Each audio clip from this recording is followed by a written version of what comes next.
PNC, leading the way. By Southwest Airlines. Southwest Airlines is ready when you are. Go to southwest.com. Grab your bag. It's on. By your Western PA Toyota dealer, where quality, dependability, and good MPG all come standard. Toyota, moving forward. And by Geico. 15 minutes could save you 15% or more on car insurance. Visit us at geico.com or call 1-800-947-AUTO. Welcome back to PNC Park. A few moments ago, Delwyn Young making his way into the dugout and signing some autographs. And look at this young Pirates fan's face. Delwyn Young just made his year. Good stuff. That's what it's all about, Greg, Yep. right there. Absolutely. Why we're here. Check out Dusty Baker's Reds lineup. And it's brought to you by Southwest. Drew Stubbs, the rookie we talked about moments ago. Paul Janisch, last 8 games hitting .310. He followed by Joey Votto and Brandon Phillips, their cleanup hitter. Scott Rowland, the veteran third baseman, hits 5th. Johnny Gomes in right. Darnell McDonald, the left fielder. Ramon Hernandez returns from the DL behind the plate. Johnny Cueto on the hill. The Pirates have Lastings Village, Andrew McCutchen, and Brandon Moss in the outfield left to right. Neil Walker back in the lineup as Andy LaRoche continues to battle that flu bug. Garrett Jones at first. Rody Cedeno, Delwyn Young up the middle. Ryan Doumit behind the plate for Duke. Neil Walker had an opportunity, as did a bunch of Pirates yesterday, to try and produce a win. Neil Walker's at-bat was in a pinch hitting role. See, Zach's numbers overall on the year still very good, although the ERA keeps inching up here second half of the season. Got a chance to break the 200 inning mark tonight. Nice little goal. 74 degrees of game time as Drew Stubbs takes that pitch in the dirt. Stubbs hitting .265, and he has shown tremendous power the other way. This ball lifted to right. 1 up, 1 down for Duke. Drew Stubbs retired. Said Duke's last win came against these Reds. It was August 22nd. He went 7 innings here at PNC Park, getting up a couple of runs on 8 hits. Shortstop Paul Janisch.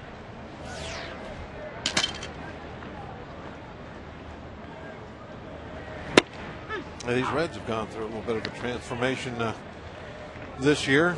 Things did not go the way they wanted it to. Seeing some new faces now. Janisch, one of those. Well, they really, when the season started, they weren't obviously the favorites to win this division, but there were some baseball people that you talked to, and they would mention their starting rotation. Get foul ball, hook, baby. It is deep, and it is foul. Thank you. Got to talk to them like that, Greg. I know. Those balls will listen a little bit. If you're nice to them, they'll move into foul territory for you. It sure did. You could, just as you started to talk to it, it drifted foul. It was amazing. Yeah, I just moved it with my voice.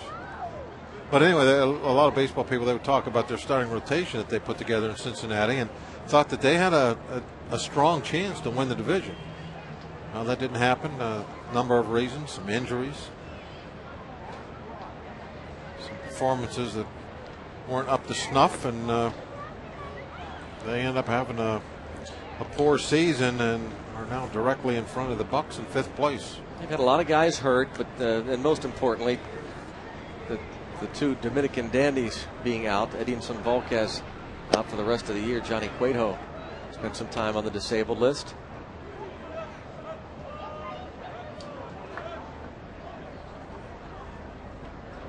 Count of 2 balls and 2 strikes.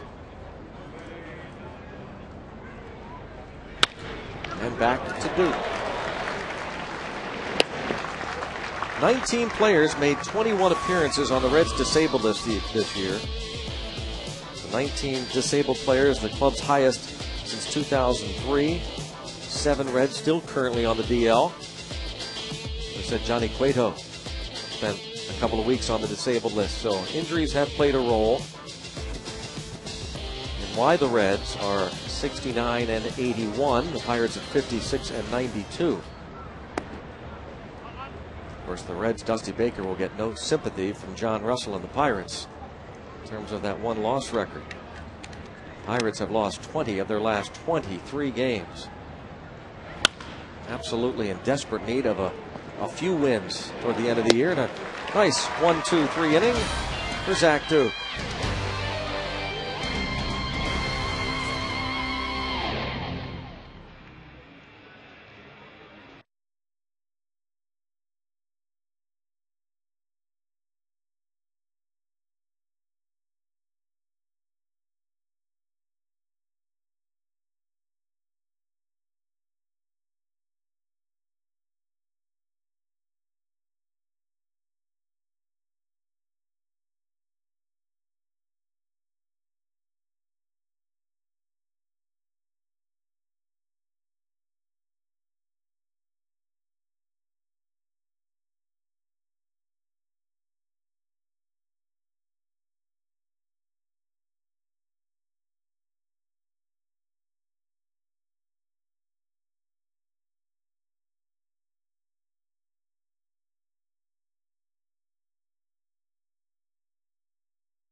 Johnny Cueto. Andrew McCutchen, followed by Delwyn Young at second. Garrett Jones, last 19 games, hitting .315, .297 overall. 5 of his home runs last 19 games. Ryan Doumit, Brandon Moss, Lastings, Millage. Bottom third of the order, Neil Walker, Ronnie Cedeno, and Zach Duke. For the Reds defensively, it's Drew Stubbs in center. He's flanked by Johnny Gomes in right, Darnell McDonald in left. The corners, Joey Votto and Scott Rowland. Brandon Phillips, Gold Glover at second. Paul Janisch, the shortstop.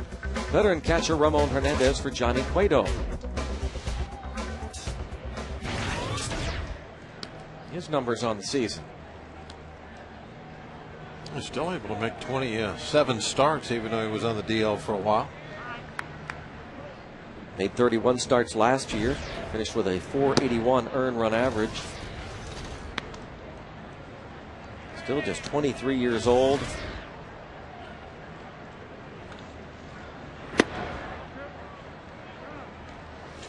He pitched against us in Cincinnati last time out. I didn't think he was throwing very hard.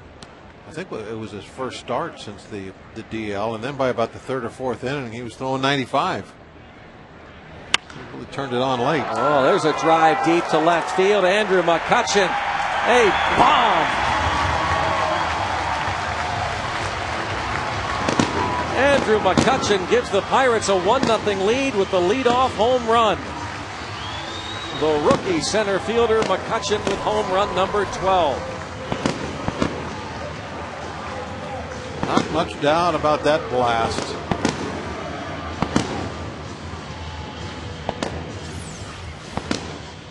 Here it is again. I mean, he got it all. Mid-thigh, middle of the plate. Just jumped all over it. Home run, another RBI. How about McCutchen's RBIs from the leadoff spot, only playing 2/3 of a season? They're tremendous. His numbers with hitting with runners in scoring position.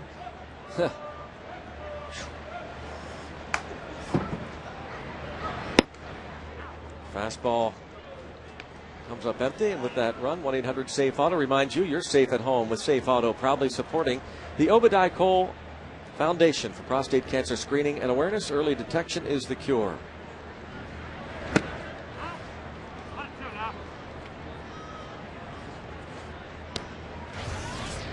We need some of that with men on base tonight.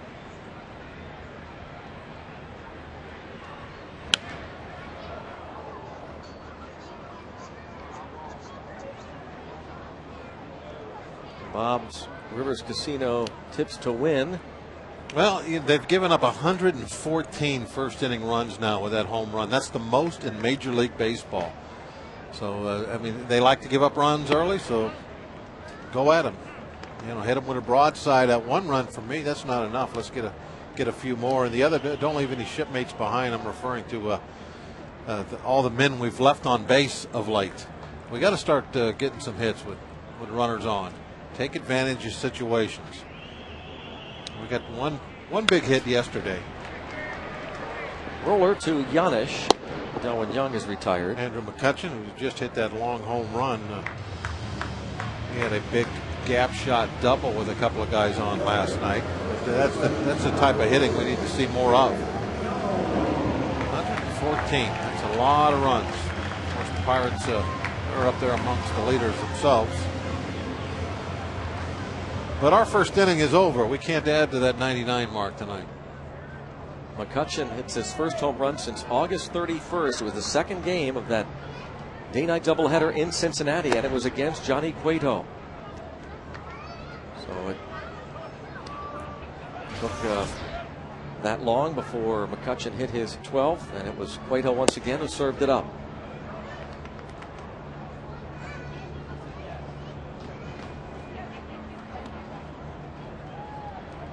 The G20 man, Garrett Jones. All kinds of exercises going on around the ballpark, downtown. Getting ready for the G20 summit.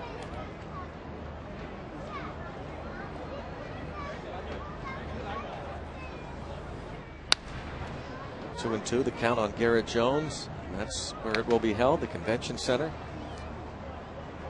A lot of excitement around town. And they will be busy. There's some extra security around too. That's very evident. I saw a lot of guard dogs early on. At least I thought there were guard dogs, and I realized it was pup night. It's a pup night, yeah. Bob. Base hit. Jones got jammed, but fought it off and singled to right field. Pittsburgh will be on display for the world to see. The David L. Lawrence Convention Center. Obviously, President Barack Obama will chair it. A group of 20 financial ministers and central bank governors, established in 1999, discussing the global economy. 19 countries in the European Union. Obviously, they have a lot to talk about right now, too. A lot going on. Plenty. In the world economy. Yep. Or maybe not going on. There's some of the pups. You can see the concern on the pups' faces. Flight deck. They're just glad to be at a ball game. They fill up that Southwest flight deck sure too every do. time there's a pup night.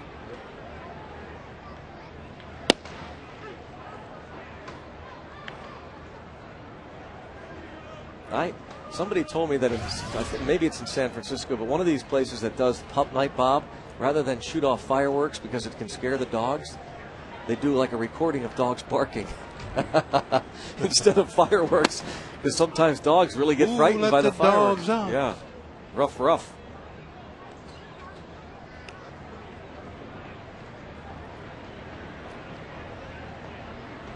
Yeah, my dogs they don't care for fireworks. Well, not many pups do. I guess it's really not a bad idea if you think about it. Domit calling time. Garrett Jones at first. Pretty clever. Just yeah. a bunch of barking dogs. Yep. 2-1. Maybe that's at Petco Park. I don't know. That's a pet night every night there. Yeah.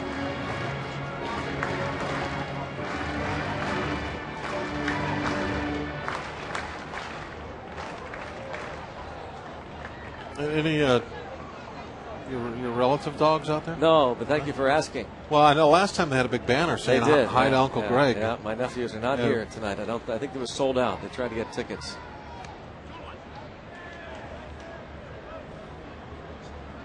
Now your nephews are big Bouviers. Yeah, I couldn't think of the name of Bouviers. Big furry thing. Yes. My nephews. Well, They called you Uncle Greg, so that's why I refer to him as your nephew. They did.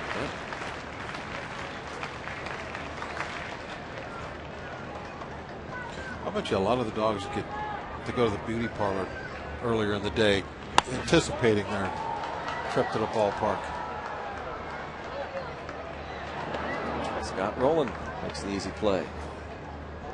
Doman is retired, had a good night offensively last night.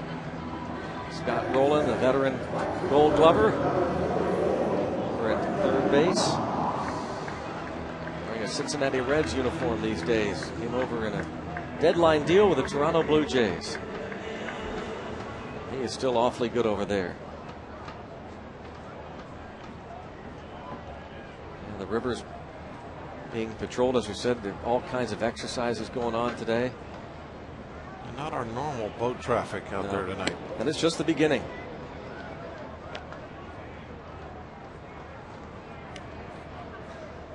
It'll be an exciting few days here in Pittsburgh. Pirates will take on these Reds tomorrow night and Thursday afternoon. And then the Dodgers come in Friday night.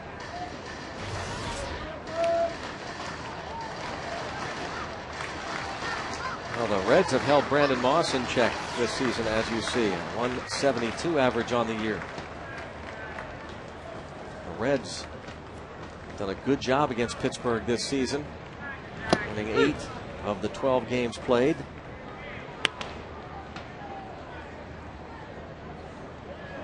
McCutcheon's home run, his 4th leadoff homer, most since Al Martin hit 6 in that leadoff role in 1999.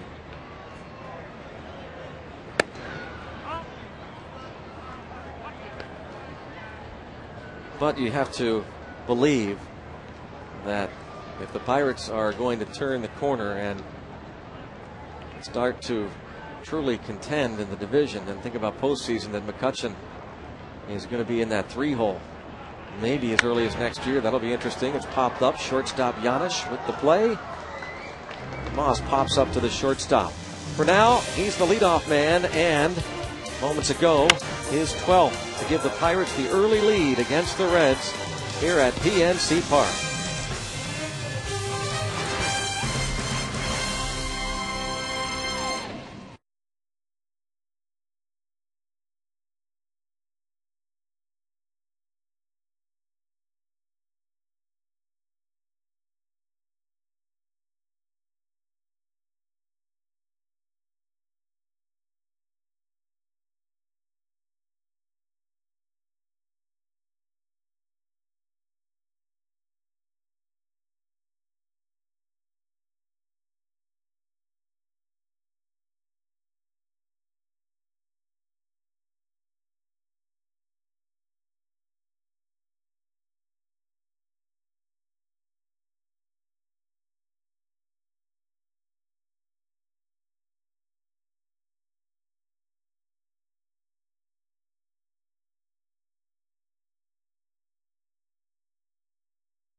Women's basketball coach Agnes Baronato threw out the ceremonial first pitch, got the high five from Stan Savern. She threw the first pitch to Brian Bixler.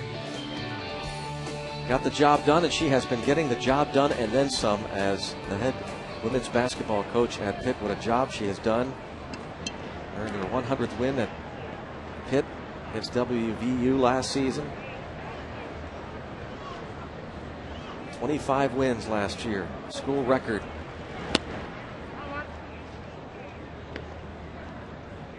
1 ball, no strikes on Brandon Phillips.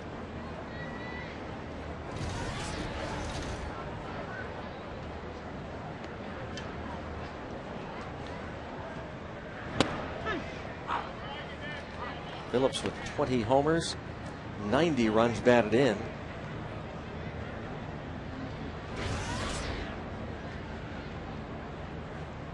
Leads the Reds in ribbies.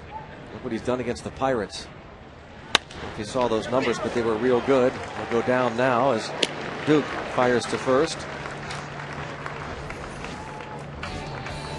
Another great work as she enters her 7th season.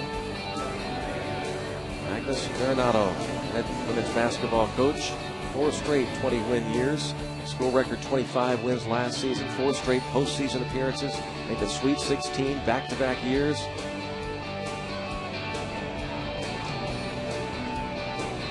Great work. Strike is called on Scott Rowland. Hard to believe Pitt was 6-20 in the 03-04 season. In that short time, back-to-back Sweet 16 appearances. This guy knows a little bit about basketball.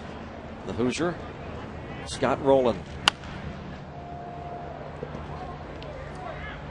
Duke's able to keep everything down to this point to get guys hitting it on the ground. That's always a good sign. Only the 5th hitter of the game to the plate right now, but still, you look for early. Yeah, good early stuff, huh? Yeah. That was a purpose pitch. That was supposed to be up high. Target was up. But as we always look for with Duke out there, when he is good and having a nice efficient game, he doesn't throw very many pitches. He gets early outs, a lot of ground balls. By early outs, I mean he gets outs on maybe the 3rd or 4th pitch he throws a hitter instead of having to go in real deep counts.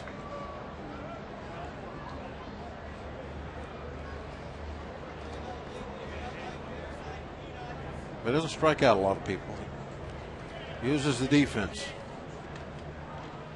Yeah, that was our post-game discussion last night with Rob King and Kent Tekulve. A pitching staff that, aside from Ohlendorf, you really don't even necessarily call him a strikeout pitcher, but he showed signs the second half that he could get them when he needed them. Pirates really don't have, at least at the moment, pitching staff that is going to strike out many. Pitching to contact, they say. Well, that's fine. You can do that. You have to really pay a lot of attention to your defense.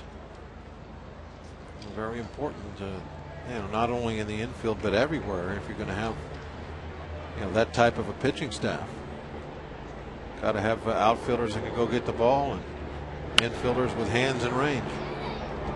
The 8th pitch of the at bat was fouled off.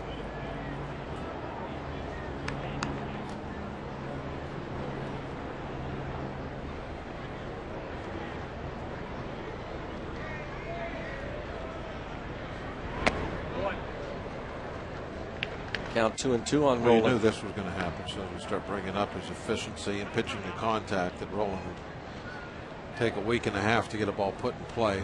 He'll probably end up striking out now, since we've talked about the lack of Ks.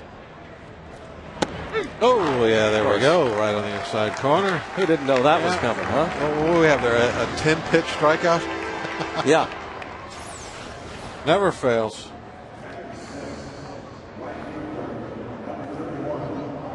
Rowland, a career .455 hitter against Duke. It goes down.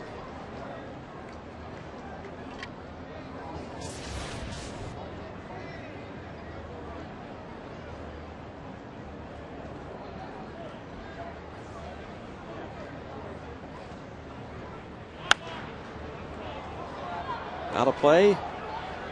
Ball hit by Johnny Gomes.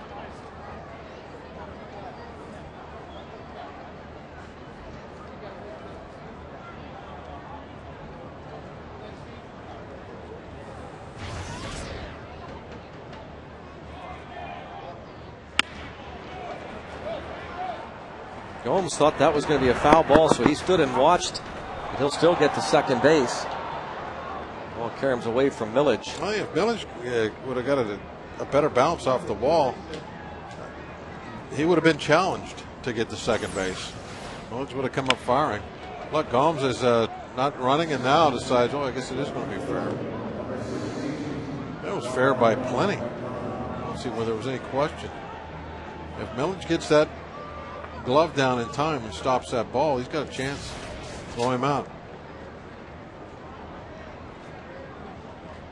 Gomes gets the 2-out double for Darnell McDonald.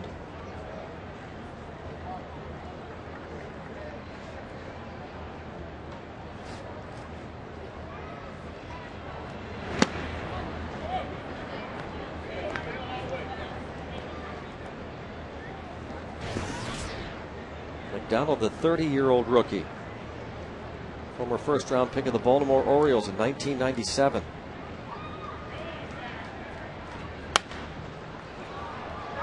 That's going out of play.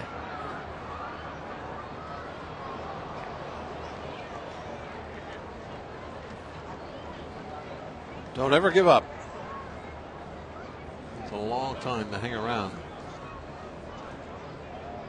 Finally get up and play your rookie season. Donald signed minor league contracts with the Indians after his minor league time with the Orioles, the Devil Rays, the Nationals, Twins. Very familiar with Garrett Jones. They were teammates in the Twins organization the last couple of years.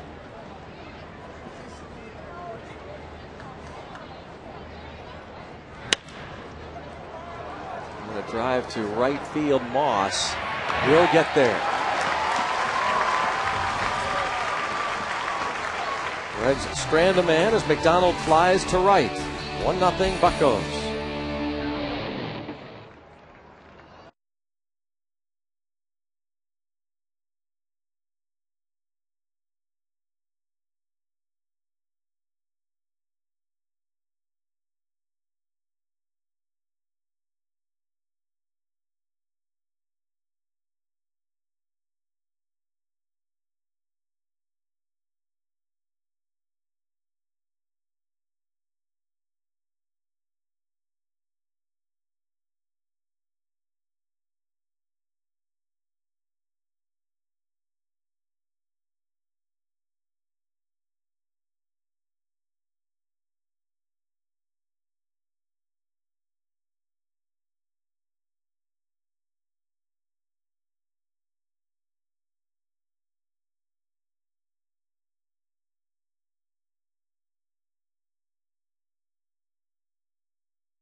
Friday night, and is voted on by the fans. Everybody in attendance receives a Paul Mahalam bobblehead. Compliments of Trib Total Media. Don't forget, Friday night, also a $1 dog night.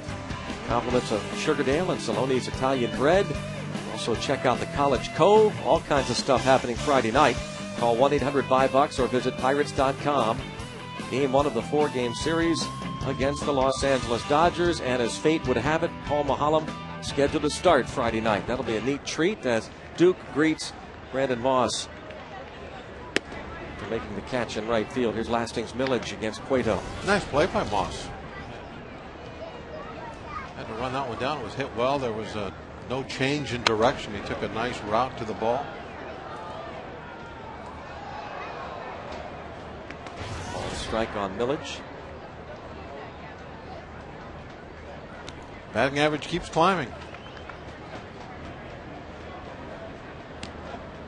told you, a good opportunity. Maybe hit over 300 by the end of the year.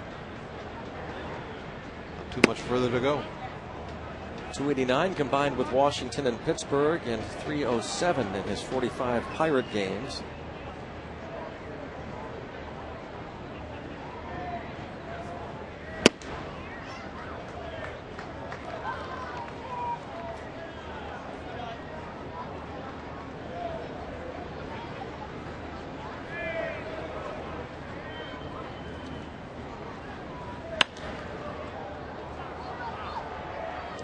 Hits 93 with that one.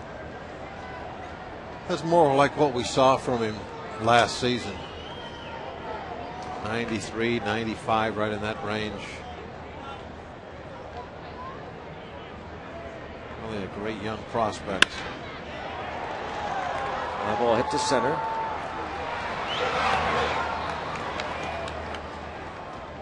'09 Pirates Baseball and FSN Pittsburgh, brought to you by Southwest Airlines. Want to see what a real airline is like? Go to southwest.com, grab your bag, it's on. Bags fly free, so make sure you grab your bag. No charge.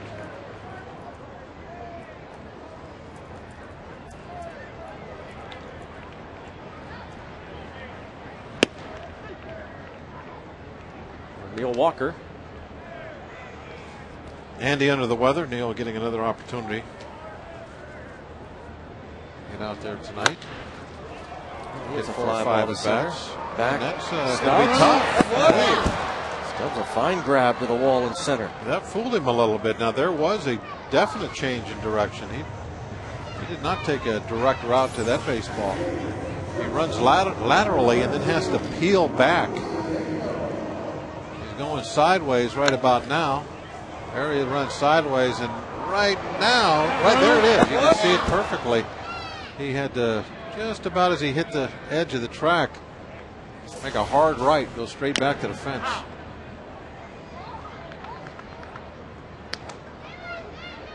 I've been told Stubbs is a very good defensive outfielder. First round pick out of the University of Texas, Drew Stubbs.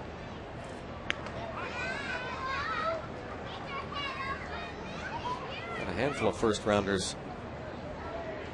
Just mentioned Darnell McDonald, former first round pick of Baltimore, and there's from his right knee. Oh, Votto not able to make the pick. Scott Rowland, 7-time Gold Glove Award winner. A base hit for Cedeno.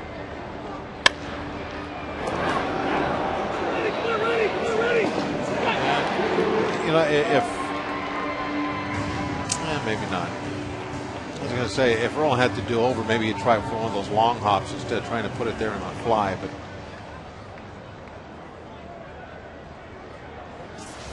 it's tough to second guess Roland. That was a tough throw that he made, though, from his knees. And a lot of infielders, when they know they can't get a lot on it, they'll try to throw it on a long bounce. But Roland tried to get it there on the fly and couldn't quite make it. 0-2 on Duke. Take another look at Scott Rowland. And this is going to have to be all arm. He's on his knees, just couldn't quite get it there.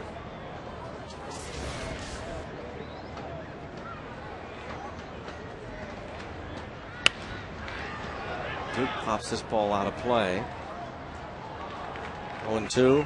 Zach Duke has a dozen hits in 52 at bats this season. A couple of doubles, 4 RBIs. The 12 hits, the most by a Pirates pitcher in 3 years since Zach Duke collected 13 hits that season.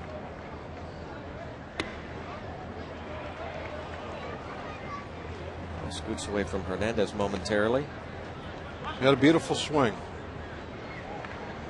You have to go back to the 1992 season to find a pitcher on the Pirates staff that collected more than 13 hits in a season. This ball popped up. The shortstop, Janisch, makes the easy play. After 2, it's 1-0 Pirates.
McDonald's new McCafe coffees, creamy lattes, rich mochas, and frothy cappuccinos. Only at McDonald's. I'm loving it. And by Day Automotive, we're going to make your day. And it's time to check out now our Day Automotive this day in Pirates baseball history. 1971, Luke Walker and Dave Justy combined to defeat the Cardinals 3-2 in St. Louis. Bucks clinch the National League Eastern Division title. This day in Pirates history, thank you, Day Automotive. It was Bob Gibson on the losing end of that game. Dave Justy, one of the top closers of his day. And the World Series clincher, getting into the World Series against the San Francisco Giants at Three River Stadium. 1971. Of course, Roberto Clemente and Steve Blass would shine. The palm ball, perfected by Dave Justy. I still think it's amazing. In about a 5-house span in Upper St. Clair, a little cul-de-sac street, you've got Steve Blass, Dave Justy, and now with the Minnesota Twins, Kevin Slowey. Very it's good. unbelievable. And popped out of play. Ramon Hernandez, his first start since coming off the disabled list. Another player DL'd. He had arthroscopic surgery on his left knee July 21st. There he is, along with Teak. I guess Justy kind of handed the baton to Teak, didn't he? In terms of the closer's role. The Buccos. Yes, he did. It's fun to have you and Steve as my guest on our pregame radio show, Around the Horn. Thank you, both of you. We had so much fun with it, we decided to do it twice. Operator error. 5-3 on the putout. For those of you at home, anytime you record something, make sure you hit the record button. Always hit the little record button, boop, and then that's all you got to do. I know that now. Yeah. I handed the recorder to Doran Check. Here's a 5.5-minute interview. Doran's the radio director and engineer, and he said there's nothing on this cassette. It's going to cost you 2 gift certificates now. Two. There's Doran. Yep. Whoever hosts the radio, Mark Garda, the director of broadcasting, with his back to our conversation. But Tim Nevert hosting the radio pregame tonight, so it's up to him to decide who gets the certificate.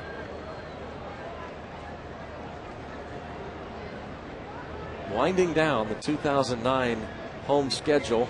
You were desperate today. Not really. I thought it's one chance we had to actually relive his first ace about 6 or 7 years ago down in Bradenton during spring training. You and I were there, and as you said, it was like that 1971 World Series when it's like the picture when he jumped into Robertson's arms. Yeah, the picture is underneath the radio booth. He gets the hole in one. He jumps into Walkie's arms. The same way. That's him. Now, take the glove out of his hand and put a golf club there. Put the pitching wedge in his hand, and that was him that day at what was it? Palmasola. Cueto is caught looking. The 1971 World Series team. This Friday at 6, be sure to catch another new edition of Inside Pirates Baseball from the inside pitch on your favorite Buccos, both on and off the field. The place to be is Inside Pirates Baseball, presented by Geico. This Friday at 6 only on FSN. Pirates tails Bill Verdon. Once beaned his own manager. He'll talk about that and more. Geico plays of the week. Hall of Famer Ralph Kiner had an electric Pirates career. Paul Mahalam is wired too for Arnold Palmer's birthday celebration, another golf tie-in. Andrew McCutcheon is all mic'd up and fun to watch. That and more inside Pirates Baseball.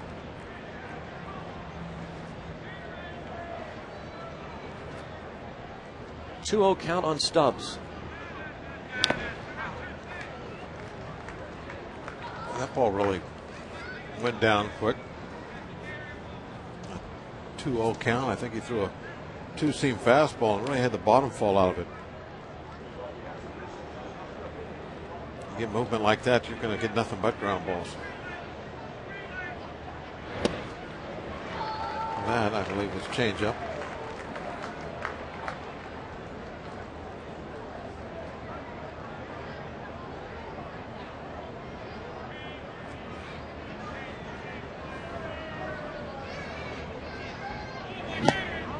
Sure would be nice to see Zach finish the season on a real high note, strong, after his all-star first half.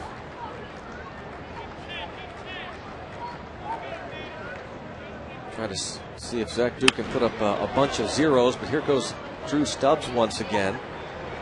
And he's going to try for second. Millage's throws to be off the mark. Stubbs into second with a double. And with 2 outs, if you have any speed at all, you have to gamble there. You got to try and get to second base, try and get into scoring position. If there was nobody out, he's going to stop at first. He wouldn't even try this move. But the game situation, where you're at in the inning, that tells you whether to roll the dice or not. Good throw, he's going to be out.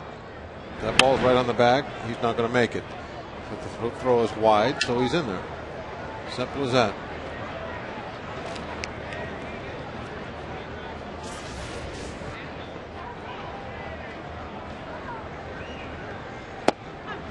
Giannis takes strike one.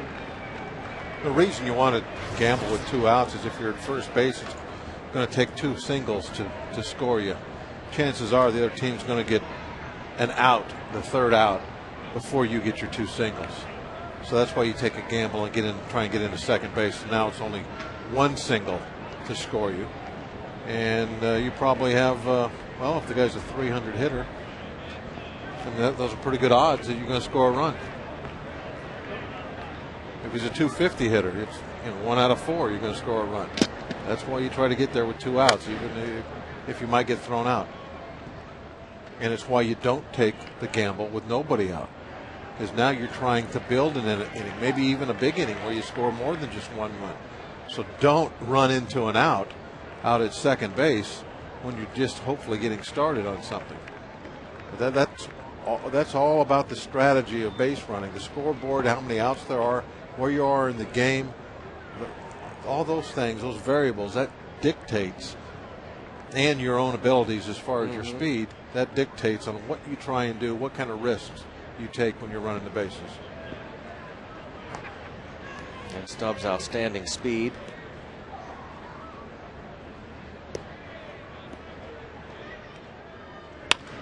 Ground ball left side. Neil Walker on to first. The Reds have stranded a couple. Zach Duke and Pirates have a 1-0 lead heading to the bottom of the third.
Burning question about your Buccos? For spot-on analysis and honest answers, ask Teak. Send your question to former Pirates pitching great Kent DeCalvey at Pirates Postgame at fsnpittsburgh.net. Ask Teak after the game only on Pirates Postgame. Still in the radio booth, Steve Blass and Tim Never. I think that would be your first question. Pirates Postgame at fsnpittsburgh.net. Teak, what were you doing in the radio booth so long? Reminiscing. There's 79 and 71 right next to each other. A lot to talk about.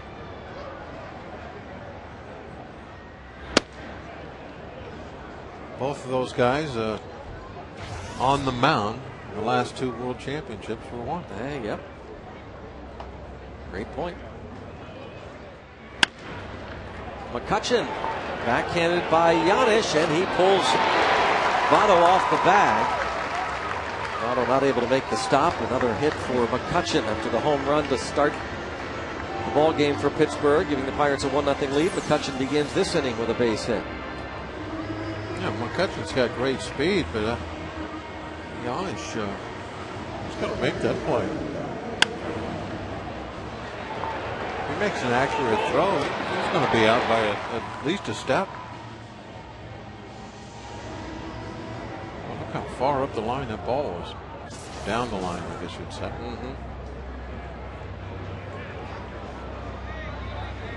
Well, Delwyn Young.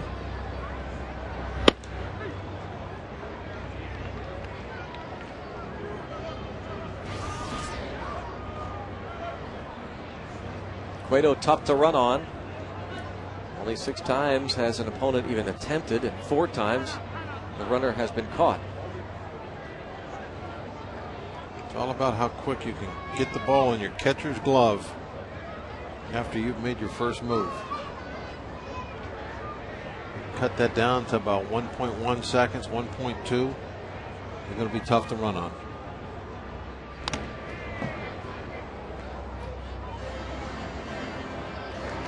Out of the count, 0-2 of Delwyn Young, who finally snapped his hitless string in his 3rd at bat last night. He had gone 0 for 27 for that 6th inning base hit. Back in the starting lineup after suffering the back tightness. He hit 3 balls last night pretty hard. His 2 hits were hit hard in his 1st at bat, which was a right-handed at bat. He drove a ball to left field all the way to the warning track. I thought he caught it pretty good. Maybe that sore back kind of a blessing in disguise. He needed a couple of days off.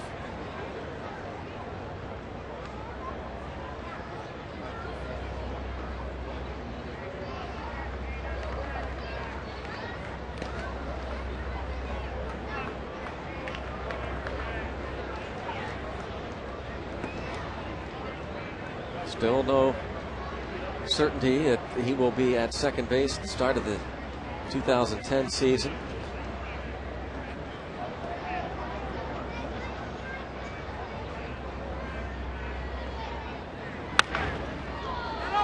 Votto will throw to second, and they still turn 2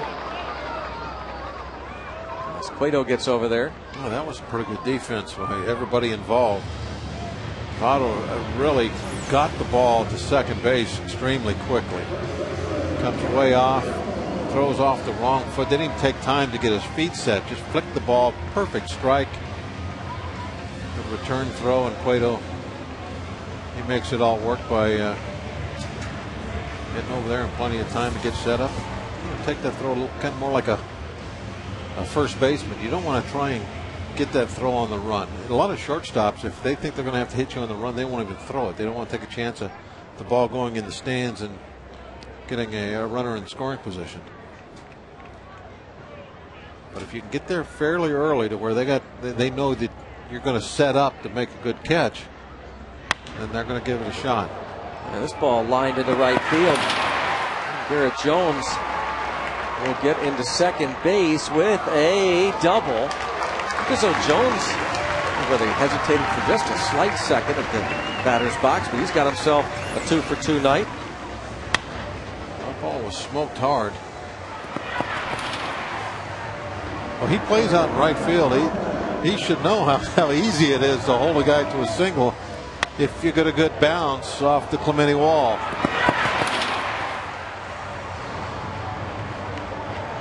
That was an excellent shot by the splash cam. The throw going back to the infield, that was neat.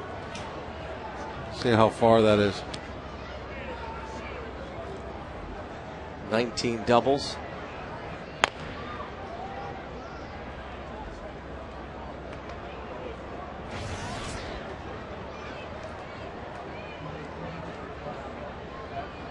Here's what we're talking about again. There's 2 outs.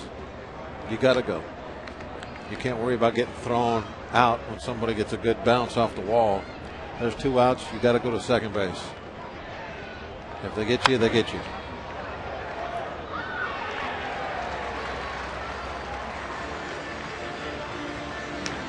It's the same thing here that applies too with going home. There's 2 outs. You're going to take a chance and score on a base hit, where if there was nobody out, maybe you wouldn't. Even if you think, as a third base coach, you think, well, I think he's going to get thrown out, but I'm going to send him anyway, because maybe the throw will be offline a little bit. That's Tony Beasley. What you do is you're thinking, I got a better chance of scoring him with a bad throw here than I do waiting for another base hit to get him home. So that's why sometimes you see with 2 outs, a third base coach run a guy into an out at home. He's betting on a bad throw, or he's hoping on a bad throw. He thinks that's going to be more likely, a throw being, say, 10 feet wide left, 10 feet wide right, than getting another base hit after you just got one with 2 outs.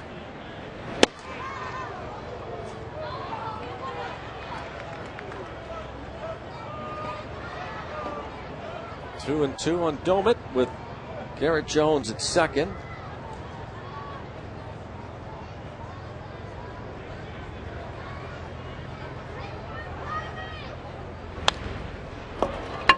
Baseball goes one way, the bat goes the other.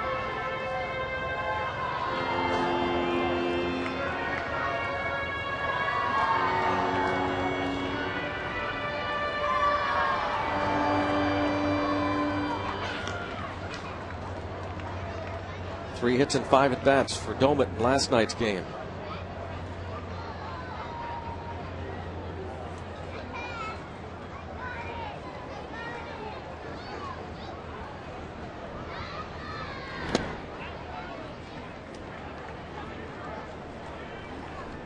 And now 3 and 2.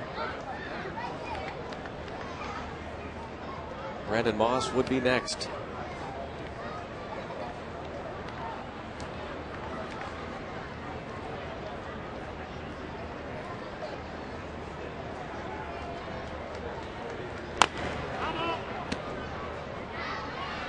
Jones off with the swing. You can really get a great jump here with a 3-2 count and 2 outs. You don't have to wait for anything. You see the bat starting to come through the zone, you can leave. If he misses it, strike 3, innings over. And if he hits it, you want to be on the move no matter what anyway. Nice secondary lead. Get a good jump. Go. That extra half a step you might be able to get, because the count is 3 and 2. Might be what you need to score.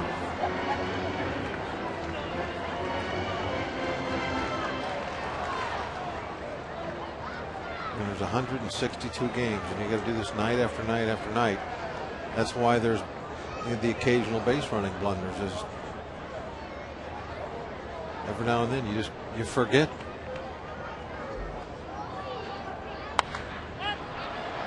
Popped up, and by the time Scott Rowland catches this ball, Garrett Jones will approach home plate.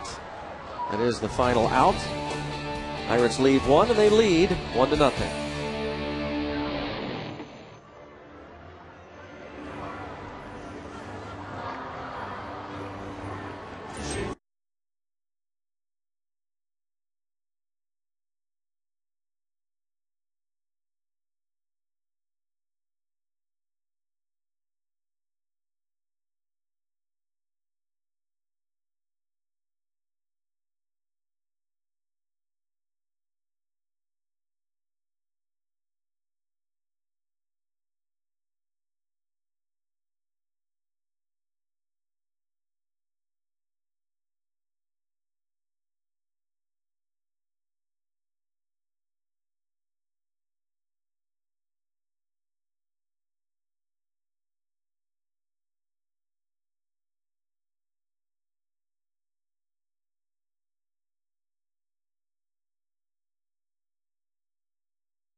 Barrel Automotive. Barrel.com. Definitely worth the click.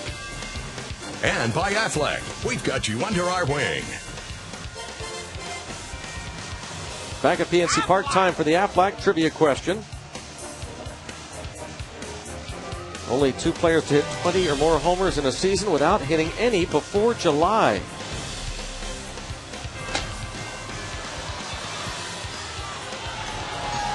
Well, most likely. Look at Teak getting involved. Teak's got the program down now.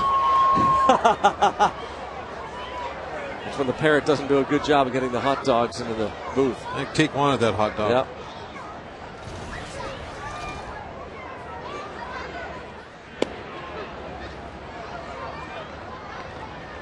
Check out the Barrel.com stat leaders. Career against Zach Duke, Rich Aurelia, Mark Reynolds, Joey Votto. Active players, batting averages against Zach Duke. Now, what was it, the trivia again? 2 players hit 20 or more home runs without hitting one before July. No home runs April, May, June.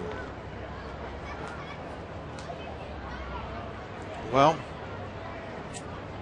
when did Garrett Jones hit his first? Well, Jones has definitely got to be one of them. Ball hit deep to left center. Miller's not able to get there. And a double for Votto to start the 4th. And those numbers that Votto has against Duke increase. It's probably somebody, Greg, an established player that spent the first half of the season on the injured list. Did you see the double again? It sure is unusual for somebody to come up and do what Jones has done. So who missed a significant amount of time then?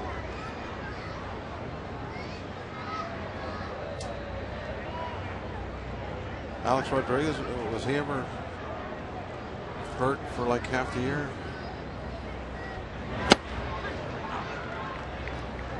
How many players again? 2. So there's just one other one. In history. Well, we got Jones for sure. I'm not making these up. I don't know if they're valid questions or not. In history. In history.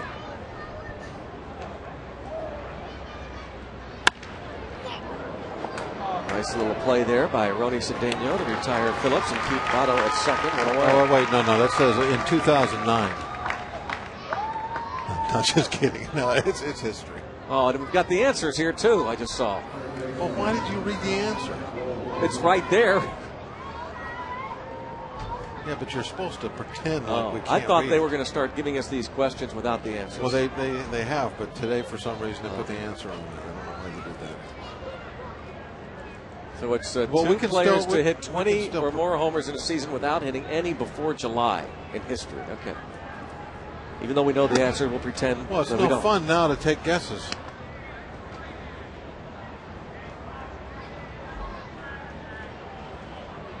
All right, forget it. We're not going to even guess it. No mas. Don't even try it. 1 ball, no strikes on Scott Rowland with a runner at second and 1 out in the 4th inning. The Pirates leading it 1-0. Rowland struck out looking his first time. Takes ball 2. No moss before July. Yeah.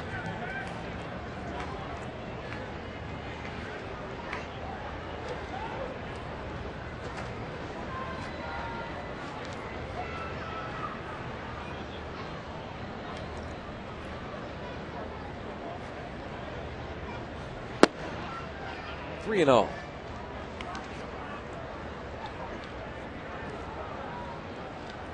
No, not that moss.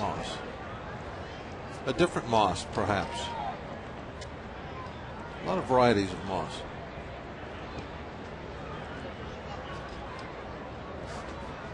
That's an interesting question.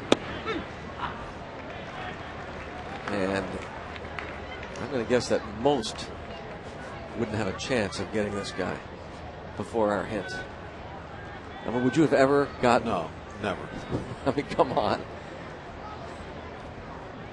I've read the answer. I've heard your hint, and I'm still not sure. This will go 6-3, and the runner remains at second. Still not sure if it's right.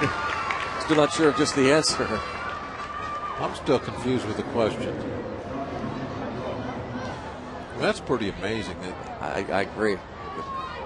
Before Garrett Jones Garrett Jones did it this year, only one other guy in the history of the game hit 20 home runs without hitting one before July. I'm now reading the game information sheet, which we try to peruse before every game. Garrett Jones hit his first home run of the season on July the 2nd, and is his 20th home run of the season last night. Ball line to left, Millage over, and it's the diving grab. Lasting's Thrillage in left. Robbing Johnny Gomes and keeping this game a 1-0 Pirates lead.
I'm going to take another look at that replay. Millage just saving one. What a great jump. Went straight to the ball. And Combs not too happy. Thought he had an RBI. Probably thought he had a double when that ball was hit. It was hooking toward the line. Millage with the slide takes it away. But, game like this, 1-0, play like that, that might be a winner.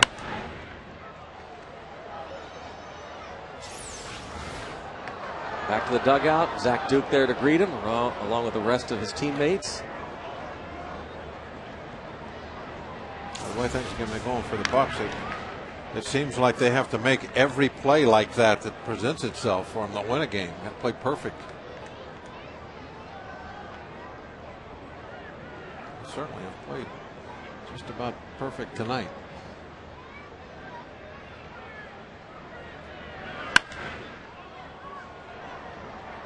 Darnell McDonald, just a little bit of room in fair territory, makes the catch off the bat of Brandon Moss. Brandon M-O-S-S. The Aflac trivia question. In baseball history, the only two players to hit 20 or more homers in a season without hitting one before July. Garrett Jones joins Kevin Moss, the Yankees, who hit 21 in 1990. And he was not an established player who had been hurt or anything like that. Moss, just like Jones, coming up and just having a fabulous eye-opening second half as a rookie player. It's incredible. And I still don't know how Jones can't win this Rookie of the Year. It's just the numbers he's putting up. I mean, how about that we just talked about? The second player in the history of Major League Baseball going back over a century to accomplish his accomplishments this year are incredible. And, not taking away anything from Andrew McCutchen either. I mean, Andrew is definitely worthy of that award too. And if he wins it, that's great. But I mean, both these guys, I hope they don't split the vote and somebody else sneaks in. Well, one thing about Jones is 40 RBIs, trails Casey McGee of the Brewers. He has 61. In fact, 7 other players have more RBIs than Garrett Jones. RBI, schmarbi. McCutchen with 12 homers now and 51 RBIs. So McCutchen third on the RBI list among rookies, behind Casey McGee and Gerardo Parra.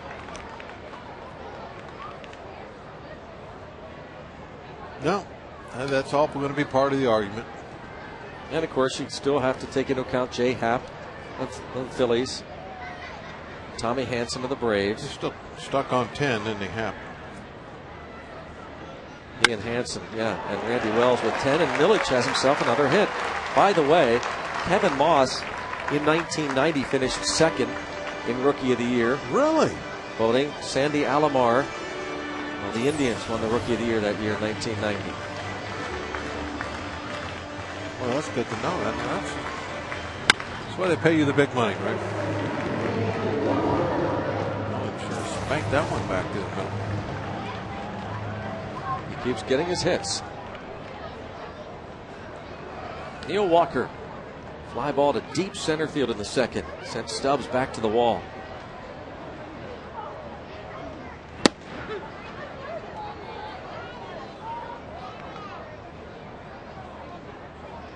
Talking about first round picks in this game. Millich, the base hit, the first rounder. The Mets, Neil Walker, first round pick of the Pirates. Talked about Drew Stubbs, first round pick in 2006 by the Reds. Darnell McDonald, first rounder of the Baltimore Orioles.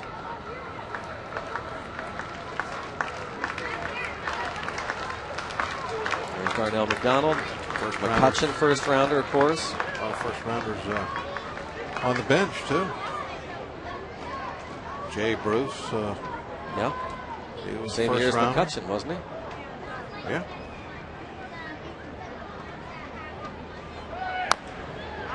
Ball fouled off to the right. Chris Buchek in the bullpen. Phil DeMontre. Bruce was a first rounder. Yep, in 2005, the 12th overall pick that year. Same season, the Pirates selected Andrew McCutchen in the first round. McCutchen selected just before the Reds picked that year, and they went for McCutchen rather than Jay Bruce. It would be fun to watch their two careers over the years. We saw Jay Bruce make his debut last season at the age of 21. In Cincinnati, put on quite a show. Yeah, I thought they just called up the next Mickey Mantle. Yeah. But like most rookies, had to go through the learning curve. How much success you have early on.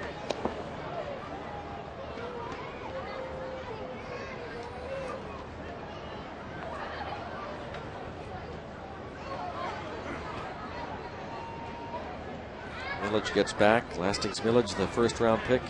1995 by the Mets. 12th pick chosen overall. Walker takes another pitch. 2-2.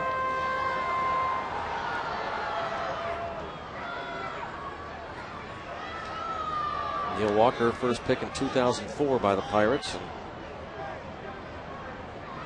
And Millich was already into second year of pro ball.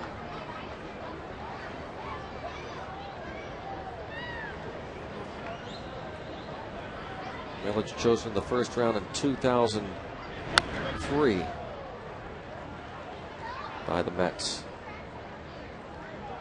And acquired by the Nationals in 2007. Washington sent Ryan Chirps and Brian Schneider to New York, and the Bucks got Millage and the Niger Morgan deal. Paul Mahalem, another first-round pick.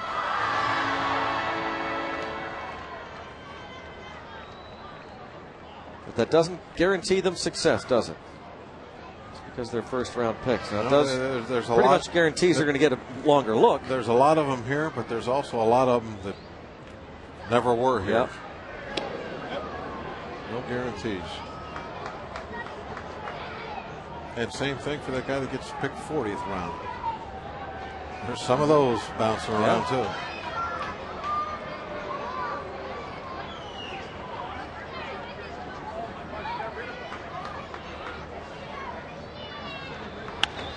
Ball popped out of play. The biggest difference, I mean, they're all going to go play pretty much the same place when they get signed. It's just that 40th round guy, he doesn't have as much time to catch the eye of the organization and be labeled as a prospect. Where you just put your finger on it, Greg, when you say that number one guy, he's going to get a lot of looks.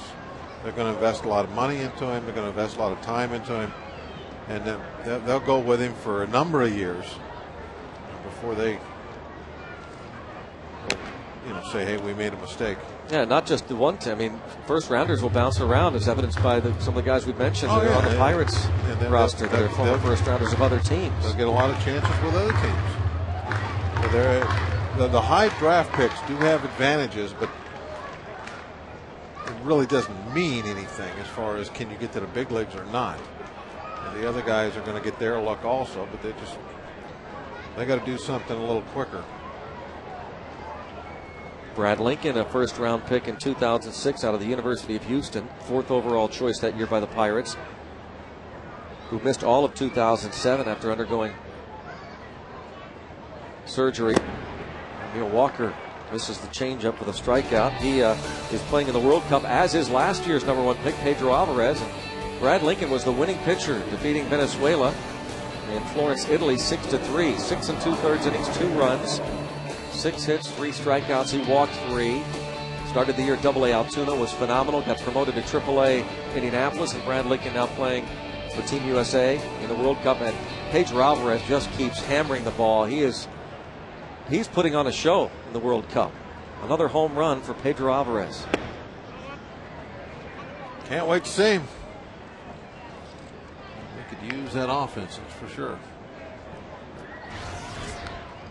You get the feeling that unless there's an injury or something drastic, that he will be wearing a Pirate uniform at some time next season. Maybe that's not going out on a limb, but with he and Lincoln very likely to be wearing Pirate uniforms at some point next year.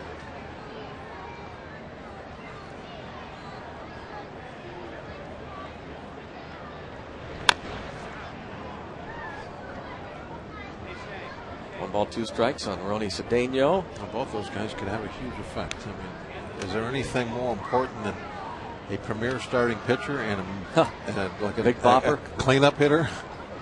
I mean, those are the two things that absolutely cost through the roof if you have to go out onto the free agent market and try to find one.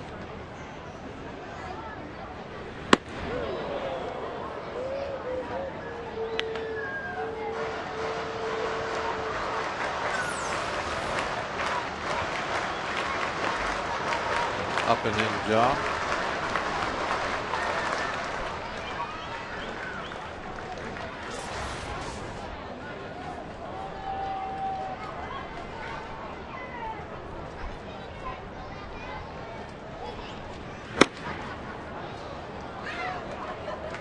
Full count.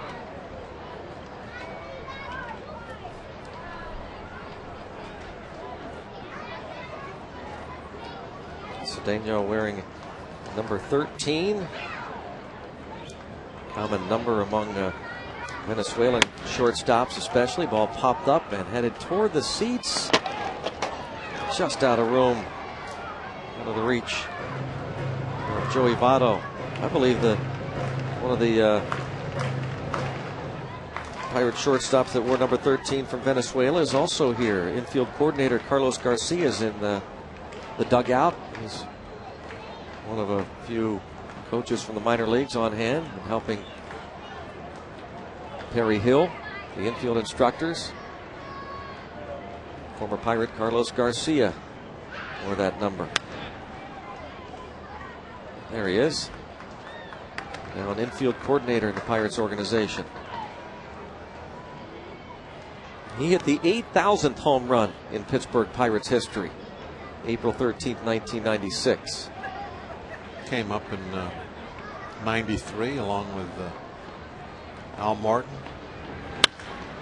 Well, Cedeno jumps on that one, sending the left fielder back, and no chance for McDonald. It's over his head. Millage is heading home, and he'll score without a throw. And Ronnie Cedeno drives in his 21st run.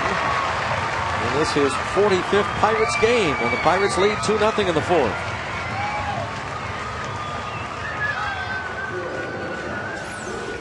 He is really, opened some eyes, I think, with the bat. Nobody expected this kind of a stick when we got him. He drives it right off the padding. That's only about a foot from being a home run.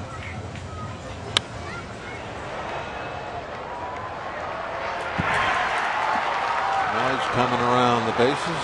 There's 2 outs, so there's no question that he's going to have to try and score. Greg, were you a little surprised that there was no relay throw? Yes, there I for the really shortstop? was. I don't know why he ate it. I was shocked.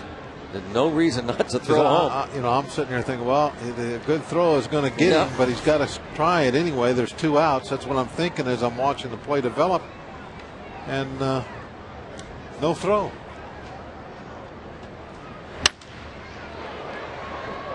Zach Duke will be retired on the grounder to Scott Rowland. A 1-out single for Millage, and the Cedeno double gives the Pirates a 2-0 lead.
Rapid rewind.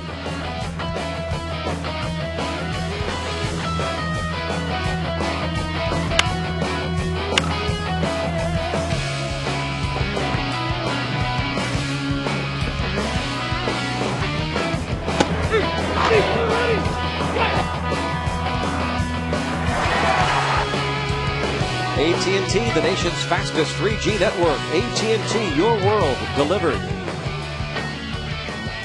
Hastings Millage scoring the base hit with 1 out and then scoring on the double by Cedeno in the fourth. We were talking moments ago about Paul Janisch deciding for some reason not to throw to the plate. Watch him get the ball right now. There's Millage. And look where Millage is. Why does he eat that? I have no idea. But did not make the throw. Not saying that he had an easy out. It would have had to been a strong, perfect throw right on the plate. But is there a downside to throwing home? No. I mean, even if the throw, you make a horrible throw to the plate, it goes bouncing off the backstop. And Cedeno goes to third base. There's 2 outs. It's no big deal. I don't understand that. And it's not a way of endearing yourself to the pitcher or the left fielder. The left fielder, gets a perfect carom, turns, gives you a perfect throw, and you do nothing with it. The left fielder's got to be thinking, what's up with that? And now if I'm backing up home, I'm the pitcher, and I see everything from the same camera angle that we just saw it from, I'm like, thanks. Yeah. What's going on? Thanks for trying, huh? But as I said, it was not going to be a dead, he's out at the plate. It just should have been contested. Oh, just off Delwyn Young's glove. It'll be a base hit for Ramon Hernandez. Saw Chris Spire a moment ago. Outstanding defensive shortstop over the years. Coach for Dusty Baker. Delwyn Young comes up just short. The ball does hit the glove. Doesn't stick. Yep. It was hit very hard. It's that's a ball that just fights through the glove. If it doesn't hit right in the middle of the pocket, if it gets out on the edge, it's going to just kind of push that leather out of the way. That's what happened. Cueto going to try and bunt the runners over 90 feet. 6 sacrifice bunts this season for Cueto. Ball bunted right to third. Neil Walker has just the one play. Boy, was that somebody had a little brain fade there.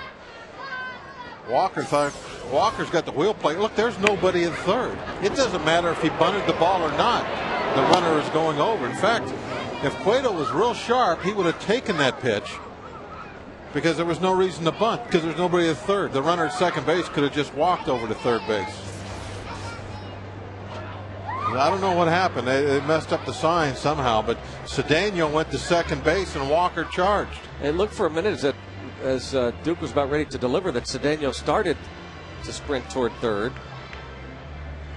And they're talking about it right now. See Cedeno and Walker? Say something to it? I mean, watch. You're going to see Walker come down.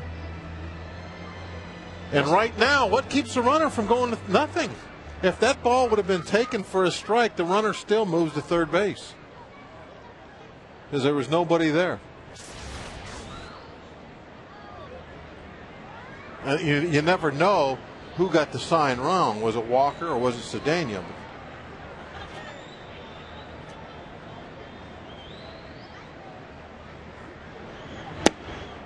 Bench coach Gary Varsho. Now what happens is the bench gives the third baseman the sign on what kind of defense they're going to put on, and then the third baseman gives the rest of the infield the sign.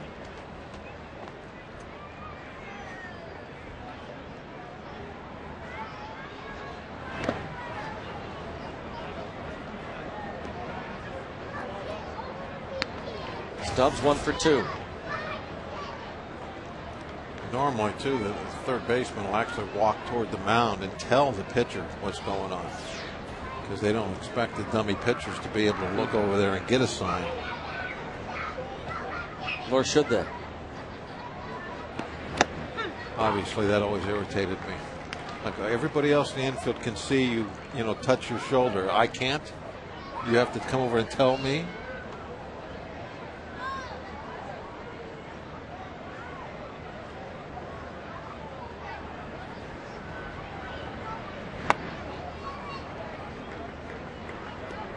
Count now 3-1 on Drew Stubbs with Paul Janisch on deck. 2-0 Pirates.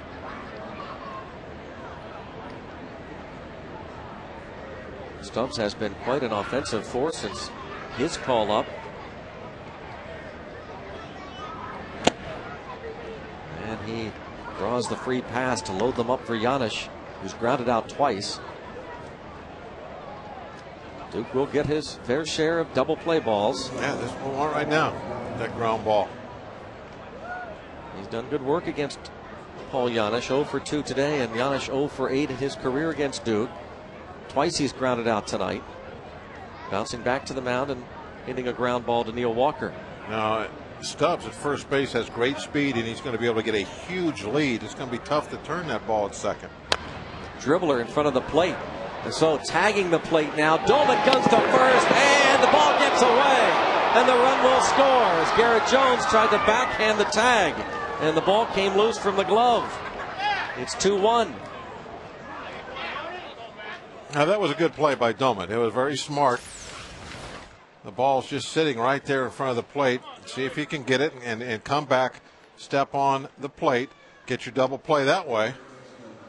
It's a tough throw to make though, because you have the runner going down the line. So you got to try and throw it by the runner. I'm not sure if Garrett had to leave the bag. I mean, it's a force out. Why do you? Was it throw that far off that he had to leave the bag and make a tag? Why not just catch the ball with your foot on the bag? I'd have to see a different view to see if that throw was so bad that he had to leave the base. But we did get one out.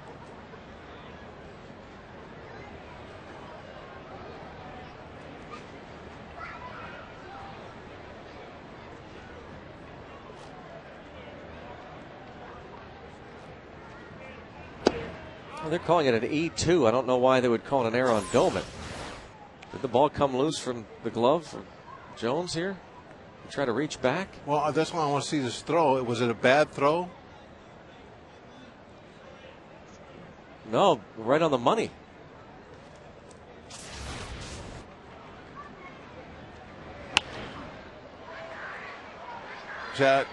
If he catches that ball with his foot on the bag, he never has to even make a tag. So then the runner doesn't knock the ball out of the glove.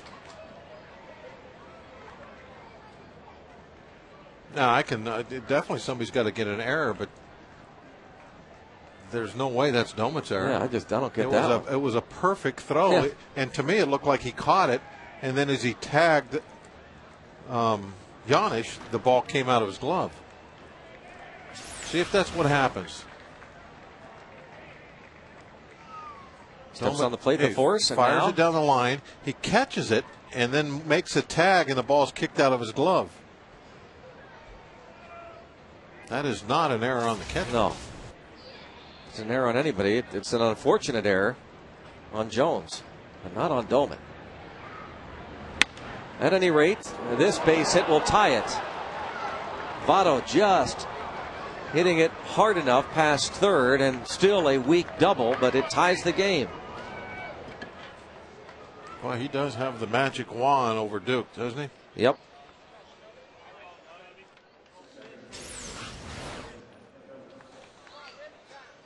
Duke makes a nice pitch on it, hitting right on the label of the bat. Just about sawed it off, a little weak grounder.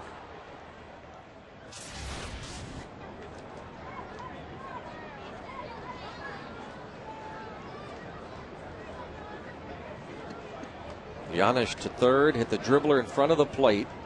No RBI to bring home the first run. Hernandez scoring on the air. And John Russell watches his team give up the 2-0 lead. It's tied at 2. He had the third out at first base.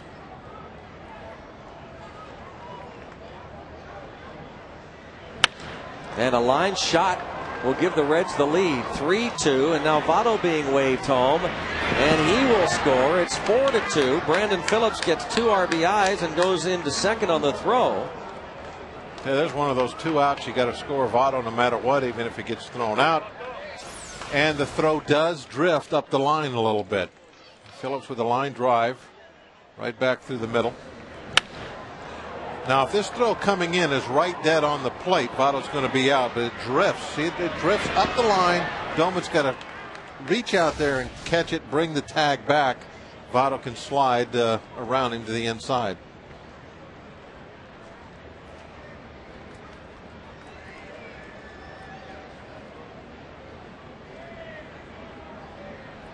Just getting word, just kind of asking what the official scorer's decision, not that this is a big deal, it's just kind of a baseball discussion for giggles. They give error on Domet. They say Jones had no chance at the catch. I thought he caught the ball. That's what I thought.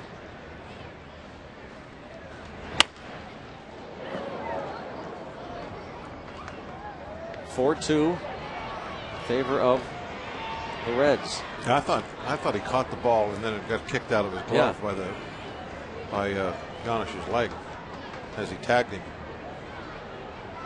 But you know, some people see things differently.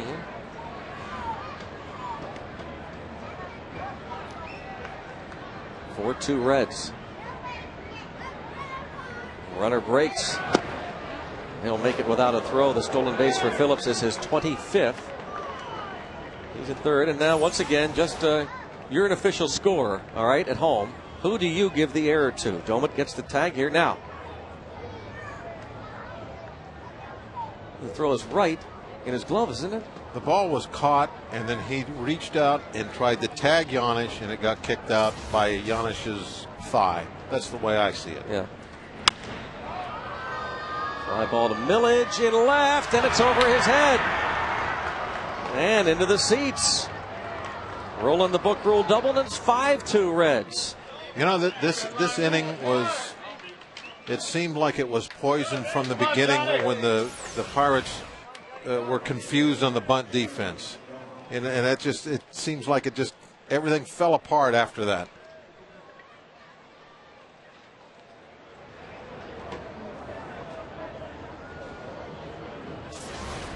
Did it ever? The Pirates are just in a stretch that, you know. Nothing's Murphy's Law. Yeah, it's when things start to slide, you can't catch it. You can't stop it. It just keeps going.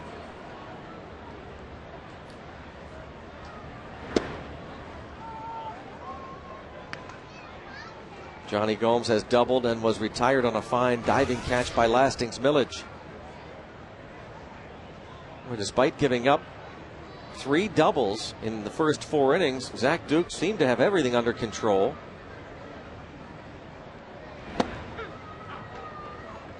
The leadoff hit here in the 5th by McDonald. Ramon Hernandez a single, putting runners at first and second. Then that sacrifice in the confused infield in terms of the defense. The walk to Stubbs. Janish, the dribbler in front of the plate. That led to the first run, despite getting the out at the plate and the throw to first.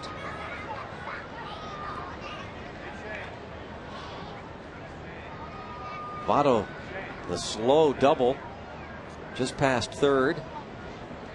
Phillips driving in 2 with the single, and now Rolen with the double. Rolen's 16th RBI as a member of the Cincinnati Reds since coming over from Toronto. He spent some time on the disabled list with a concussion.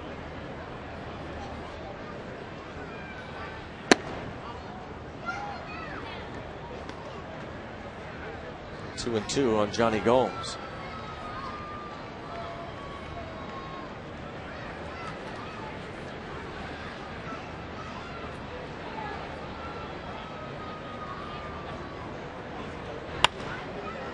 Fly ball. Second baseman Young with the catch. 9 men to the plate. The Reds lead at 5-2.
Aspen Dental play that made you smile. The Aspen Dental play that made you smile is the home run by Andrew McCutchen that gave the Pirates a 1-0 first inning lead. McCutchen was all smiles. The Aspen Dental play that made you smile. And McCutchen starts things off here in the bottom of the fifth against Johnny Cueto and a 5-2 Reds lead. Let me come up with a scenario here, Greg, of how little things have such huge effects on ball games, and they get, I think, overlooked. I want to go back to that bunt defense. Let's say Cedeno breaks to third like he should in a wheel play. The ball bunted hard to Walker. He had all day to turn and throw to third. So now you get that force out at third base. You might even get a double play on throwing back across the diamond to Cueto, but let's just say you don't. Let's say you just get the force out at third base. So now you're first and second with one out instead of second and third. Now you're not pitching around Stubbs trying to set up a double play because you're a sinker ball pitcher. You're going after Stubbs. The Yanish play never happens. If Yanish taps the ball out in front of the plate, Domek comes out, picks it up. If you've gotten Stubbs out, he throws to first base. Inning's over. The Votto hit inside the line never happens. Phillips and Rowland never come to the plate. And it's a 2-1 game instead of a 5-2 game, just because you accomplished a bunt defense. A little tiny thing like that. Now that's a lot of what ifs, and you can't really play that game. You can also say, well, if Cedeno broke the third, Cueto, maybe he sees that, swings away, and hits a ground ball through the hole. There's a lot of what ifs, but the scenario that I just put together is highly likely. That if you got that force out at third base, that 5-run inning never happens. I mean, that's baseball, and I guess the teams that are in the losing stretch, as the Pirates are, this kind of thing happens. Yeah, that's what I meant. It's snowball. That starts the slide, and when you're in an area that the Pirates are in right now, you just can't stop it. Right. And making a little mistake like that, it sticks out like a sore thumb. Things just seem to get compounded right now. When the Pirates mess something up, they don't get away with it. I mean, even if Delwyn Young, if that ball sticks in his glove, as the second batter of the inning, Ramon Hernandez, they get an out there.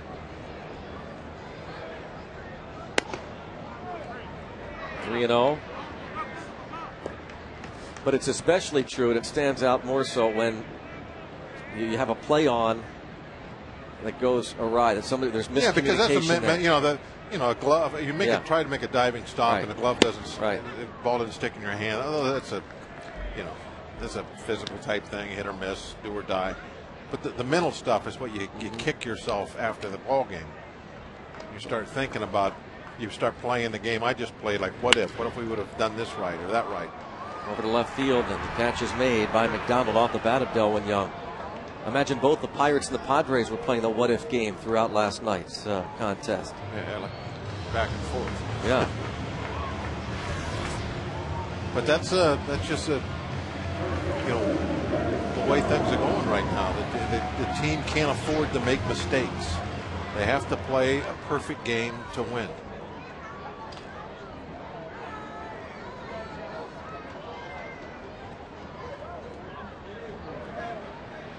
And then what starts going through the team's minds when you give up those 5 runs because of maybe one misplay? You're going through the stretch of losing 20 out of 23. Well, one thing I'm sure that's happening down there, and I think it's reflected in our trouble getting hits with runners in scoring position of late, is going to start pressing. They're well aware of what the record has been. For 17 years, it was talked about a ton. They know, what's going on. Obviously, this year they're living it. A lot of them were here last year. They know, what happened. So it's tough for them. They want to get this over with. They want to start winning ball games. Get the monkey off their back, and you get those at bats. You start pushing it a little bit. You start pressing. Same thing, I'm sure, with the pitchers out on the mound, relievers, starters, both. Snowballs. Everybody's kind of trying to do a little bit more than they're capable of, and then you don't do what you are capable of. And a base hit. He is 3 for 3. Garrett Jones. 2 singles and a double.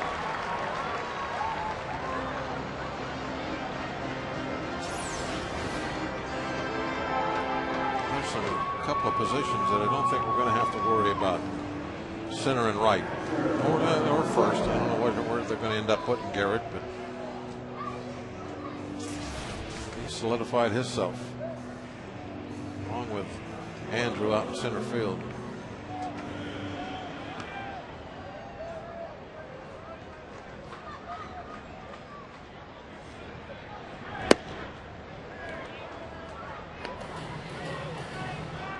Doman has twice popped up to third. You talk about the Rookie of the Year voting some more, Greg. I wonder how much weight it will be given to Andrew McCutchen and his defensive abilities. I mean, he's gotten around baseball real quick of what a phenomenal defensive outfielder he already is, and what he is going to be. The way he can cover ground out in center field. That will. The extra bases for Doman. 2 outs. They might send them. Yeah, exactly right. Beasley is sending the runner home, and it's the way things have been going for the Pirates. He is out at home plate. It took a strong, perfect throw right there, and you're going to be out if you get it. Red's got it.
And is thrown out at the plate on this play. A double for Doman.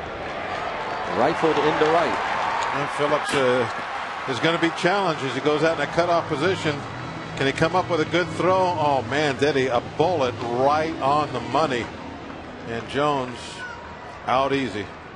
And Beasley, there was no hesitation. He was sending him the whole way.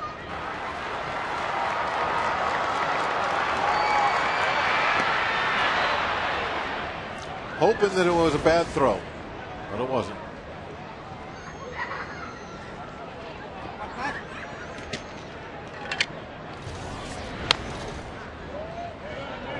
I wouldn't that blast out occurred talking about the defense that McCutchen plays out, and I think that if a voter is on the fence, perhaps something like that, McCutchen's defense could sway him.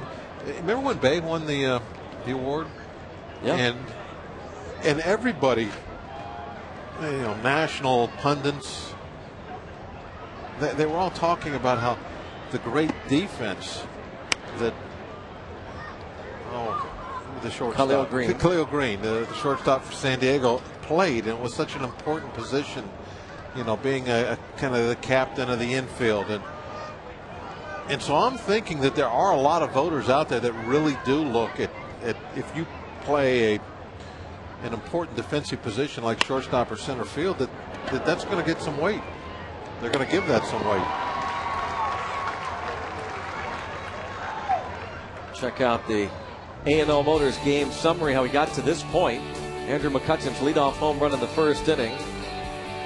Ronnie Cedeno 2 for 2 tonight, a double and an RBI. That double with 2 outs in the fourth inning gave the Pirates a 2-0 lead, but 5 earned runs after 2 out in the fifth inning for the Reds. They lead it 5-2.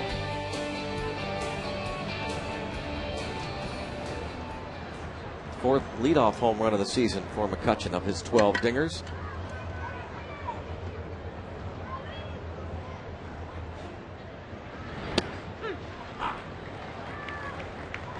It's going to be certainly one of the more interesting Rookie of the Year votes at the end of the season in the National League, because back when Bay was battling it out, it was really down to just 2. Very obvious. It was Khalil Green against Jason Bay, and you could watch and keep track each night. But it seems like this season, especially the second half, with the additions of McCutcheon and Jones to the Pirates roster, it just seems like there are 5 or 6 players in the league that have a real good shot. A great month of August for Chris Coughlin of the Florida Marlins.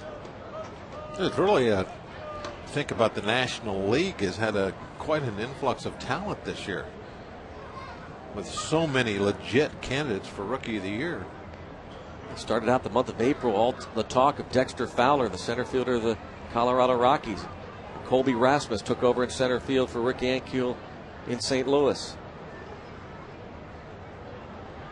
Casey McGee getting a lot of playing time now with the Milwaukee Brewers. Third base, things didn't work out for Bill Hall. And then the additions we talked about earlier, the rotation for the Phillies, Jay Happ for Philadelphia, the left-hander, and then Tommy Hanson for Atlanta. Randy Wells of the Cubs.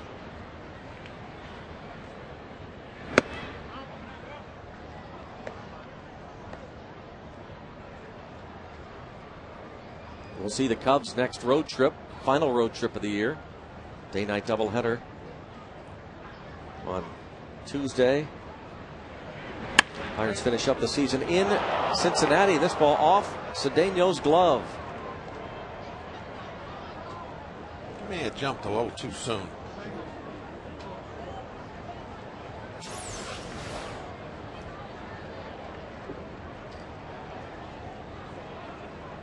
I'm not sure that's a hit. They're going to give him a hit, but Cedeno will tell you that's ball he catches 99% of the time. It was not all that difficult to play. Johnny Cueto will try to move Hernandez into scoring position. They'll try to bunt the ball up first base line this time. Tries to go that way, it's foul. Walker being very aggressive at third. There's nowhere to bunt at that side. You have the first baseman Jones holding on the runner. So your job is pretty easy. You put it down that direction.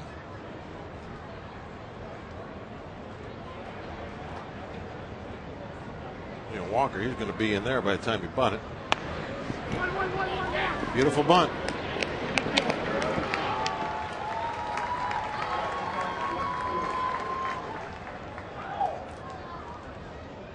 Hernandez into second with 2 outs. It was picture perfect. See Walker, he is right on top of you. There's no way you can be successful by bunting it that direction. You got to get on the first base side and make sure you get it far enough away from the mound that the pitcher can't do anything about it.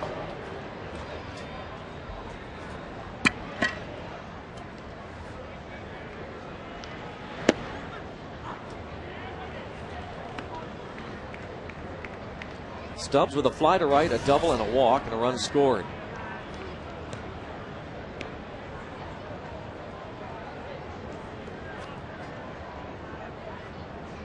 Two Texas natives battling it out here. From Clifton, Texas, Zach Duke, and from Texarkana, Texas. Drew Stubbs, two-time All-America at the University of Texas.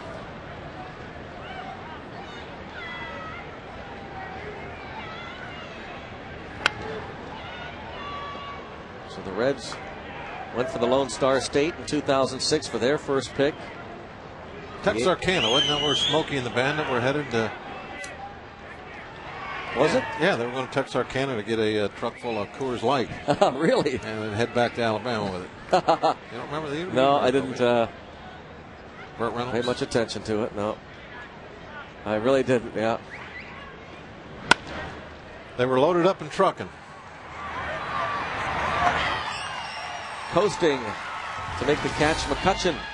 And to the bottom of the 6th inning. Pirates need to put it into overdrive themselves. They're down 5-2.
Fitting time for tonight's Coors Light Freeze Cam, and thanks to Lynn Stein, who's interning with Dave Arrigo of the Pirates.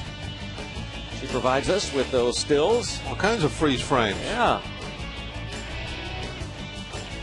Different look to our Coors Light 6th inning. And the Coors Light Freeze Cam, brought to you by Frost Brewed Coors Light, the world's most refreshing beer. Do you still Lynn? Is it frozen? Do you still have a camera with film, Greg? Bob, I don't own any kind of a camera. You don't have any camera at all? No kind of camera. There's Dave Arrigo. There's Big Dave. Felix. Inside Pirates Baseball did a special feature on Felix a couple weeks ago. Felix the cat.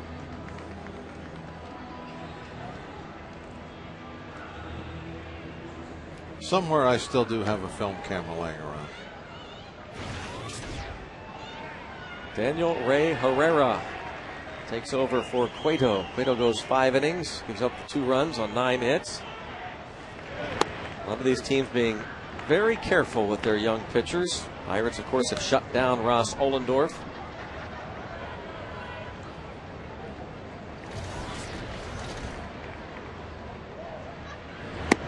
Well, you got those huge bullpens this time of year.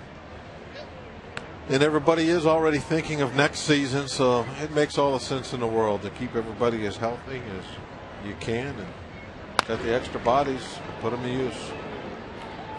Asked Neil Huntington on a show on Sunday about the dilemma that the Pirates would have faced had they been in any kind of race. Your ace, Ross Ollendorf, what do you do? And he said it's a dilemma that even the Yankees are facing with Jabba Chamberlain. Teams are awfully careful with their young pitchers, and of course he said that's a dilemma we hope to face sooner rather than later, trying to determine what to do with young pitchers in the heat of a pennant race. 1 ball, 2 strikes on Moss. He's flied out twice. The rookie Daniel Ray Herrera listed at 5'6", from Odessa, Texas.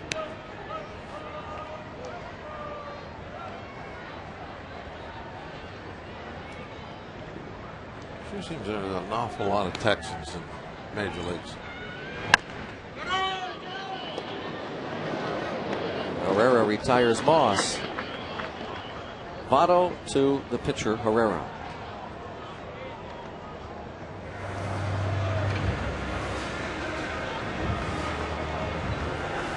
Well, he's twirling that bat, trying to loosen up the wrist.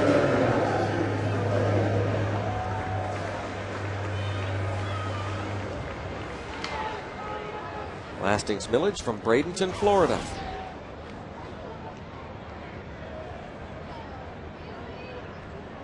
One for two tonight. 9 hits in his last 18 at bats over his last 5 games. What state you think has the most? Big league players? Yeah.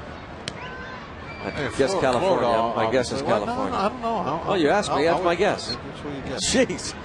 I don't My goodness. You got a bad guess. Bad guess. Well, well, Mr. Expert, what state has the most players? I think I'd guess Texas. Oh, it's a terrible guess. Terrible. The trailer says Florida. Well, there's a lot of trailers in Florida. That makes sense.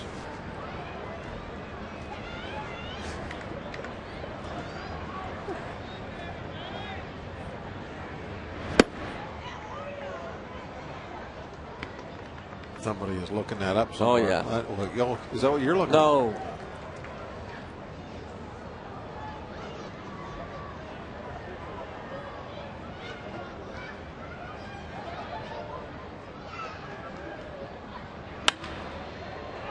Millage to right center field, and that ball is in there.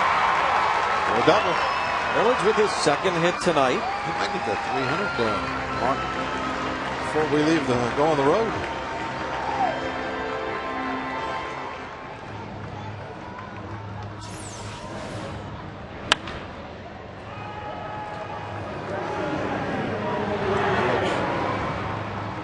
Saw it as he was, I mean, everything's right in front of him. Don't have to worry about any coaches or any of that stuff.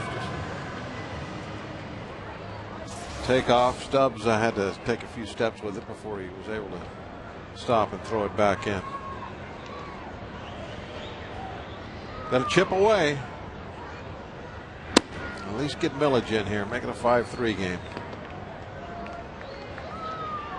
Neil Walker looking for his first Major League RBI. 4 hits for Neil Walker since the call up from AAA Indy. So probably do it for Duke if we get to his spot in the lineup.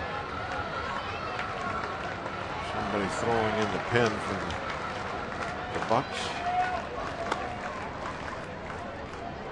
Donnie Veal. Donnie Veal warming up.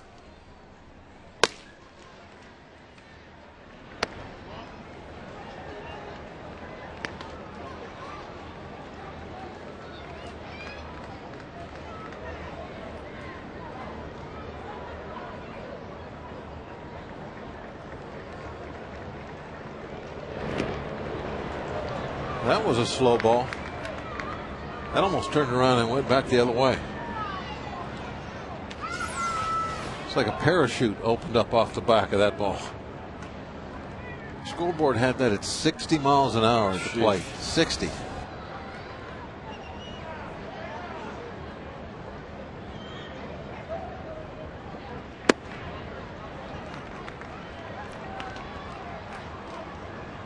Scoreboard here gives two readings. One as the ball leaves the hand, which is also the speed that we see up on our screen, and then they also give the speed of the ball as it crosses home plate. Walker with a base hit into left field. They'll hold the runner. Neil Walker's 5th big league hit. Runners at first and third. For instance, that ball was 65-60. That was that big slow parachute change.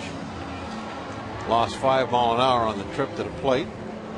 This time Walker able to stay back. Didn't hit it very well, right off the end of the bat, which actually turned out to be pretty good. If he would have hit it better than that, it would have carried all the way out to left field. And with bullpens loaded these days, managers are quick to go to various relievers. So Herrera will give way to another pitcher. Columbia Gas 8-1-1 call to the pen.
Back here at PNC Park along the banks of the Allegheny. Time to get some Permani sandwiches. Yeah, making a little, boys.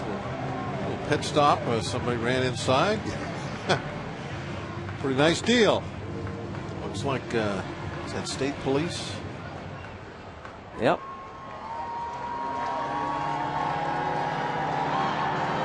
Patrolling the river tonight.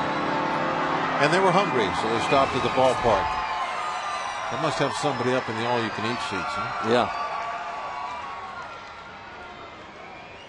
Ramon Ramirez.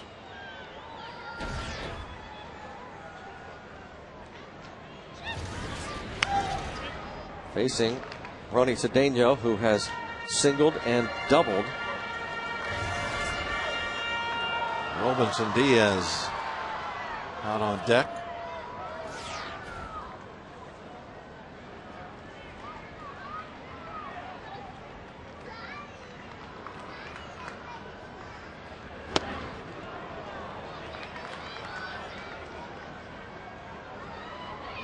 More than likely, these two have faced each other in the past.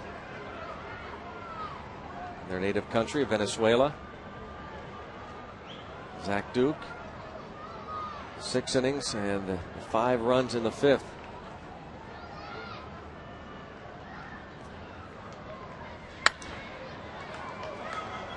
It will stay 0-2. 21 RBIs for Cedeno in 45 Pirate games.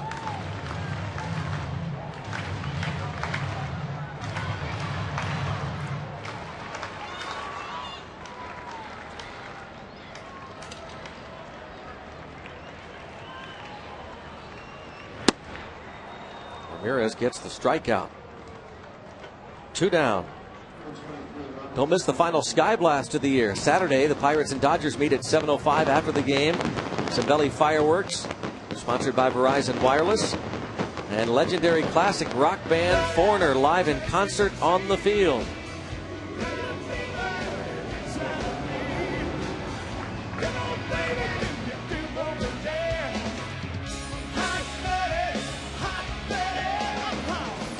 Tickets going fast. Visit Pirates.com or call 1-800-BUY-BUCKS. Foreigner live in concert this Saturday after the 7:05 game against the Los Angeles Dodgers. A lot of people from different countries in town this weekend. Yeah. Diaz a fly ball to right. That's going to drop in, and the Pirates have something going here as Roby doubles in a run.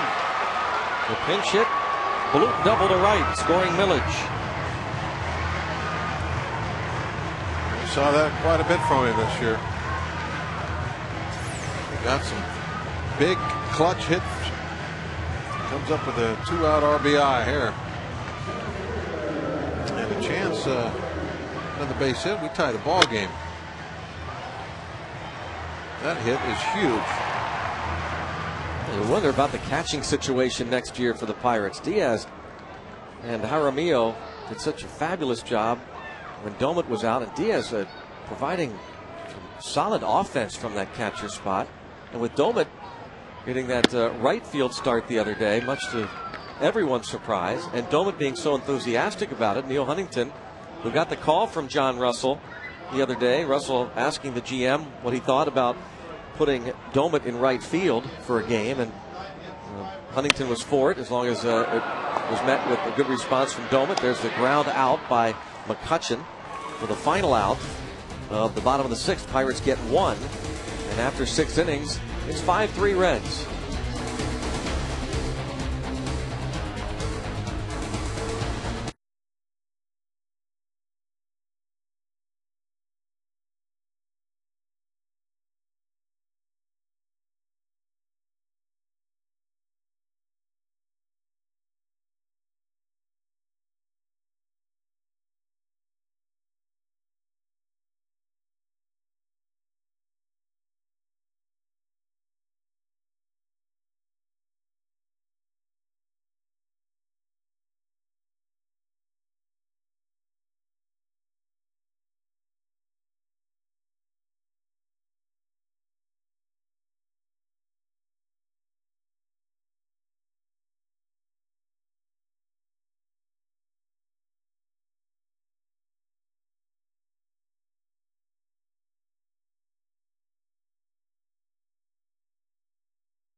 Visit the official online shop of the Pittsburgh Pirates at Pirates.com. Browse the largest online selection of authentic team gear, including official caps, t-shirts, jerseys, collectibles, and more. Get your team gear straight from the source. Shop the Pirates.com shop.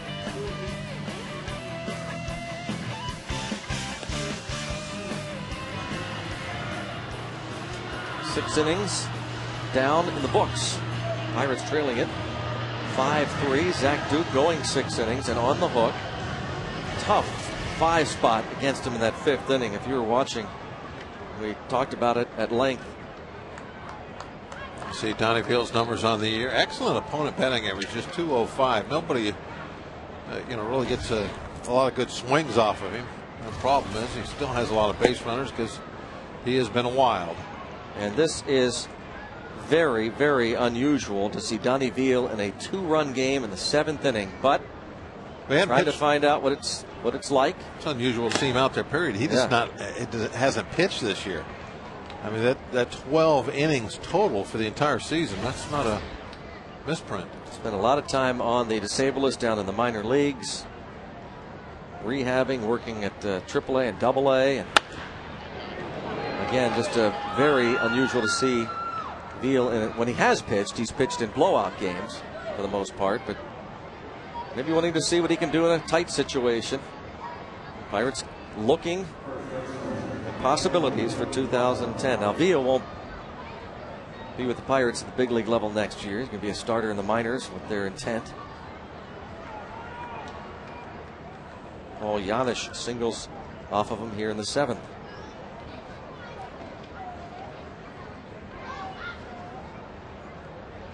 Evan Meek on the disabled list with the oblique strain. He'll be back and healthy spring training in Bradenton. And a chance to not be a setup man and Deciding what the Pirates are going to do with Matt Capps. Assume Capps will be in that role. But Meek is a nice backup to have. Jesse Chavez, Joe Hanrahan. The most difficult part of putting a roster together, and the most unsettled part of a roster each and every year from all clubs, is the bullpen. Yeah, you get it the way you want it to, the way everybody is clicking, pitching well, and then if somebody gets hurt, and it just throws everything in disarray. People start pitching in situations that maybe they shouldn't be pitching in, that they can't handle, and that gets everything all messed up. There's a definite totem pole down in that bullpen, and everybody's got a spot where they do their job well. Sometimes you don't want to be elevated out of that spot. Real 4-pitch walk. Votto. Boot check in the bullpen. Bobby Cox talked about that going into the season. The future Hall of Fame skipper of the Atlanta Braves. Just cross your fingers on assembling a bullpen, is what he has said. That's what most teams do each and every year. For the most part, cross your fingers. In fact, we just saw the Padres come to town and take 3 or 4 from the Pirates. Kevin Towers put his bullpen together at the very end of spring training, scrambling, making acquisitions, waiver claims, even into April. And that bullpen is an ERA a full run plus better than the starters. It's a pretty good job for San Diego. Brandon Phillips with 2 on and nobody out. 2-run single off Duke in the 5th.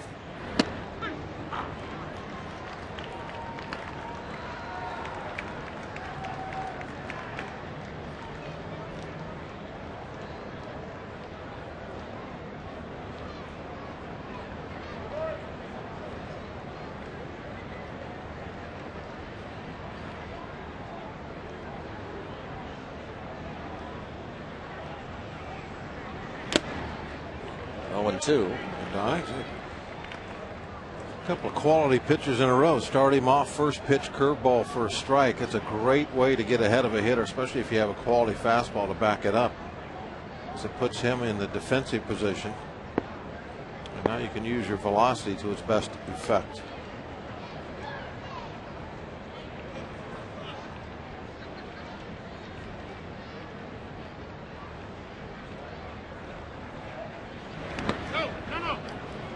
Home plate umpire Tim Cheetah said no, he didn't offer. Cheetah, the crew chief. 1-2. Blocked there by Domet. The other umpires, Bob Davidson, Todd Titchener, and James Hoy.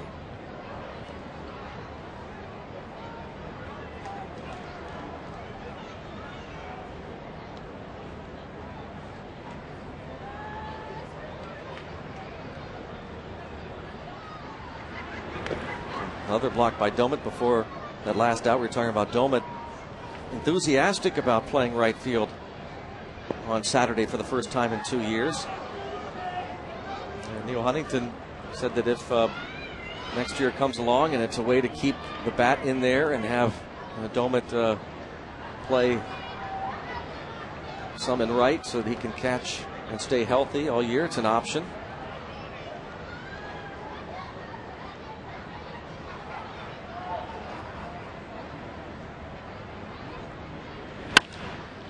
To center field and McCutchen.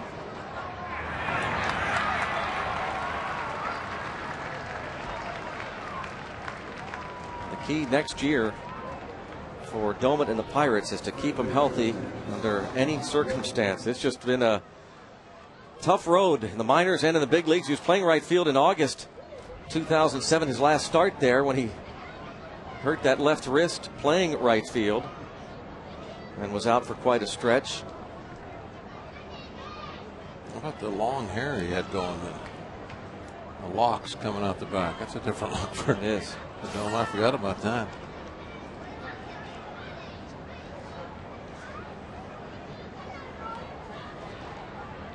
Well, I know he loves to catch. He really, truly does. That he would rather be behind the plate. I mean, it's just slam dunk. I'd rather be there than anywhere else. And you talk to almost any catcher in the big leagues, they'll say that. And they're proud of that. It's very tough to get him out of that position.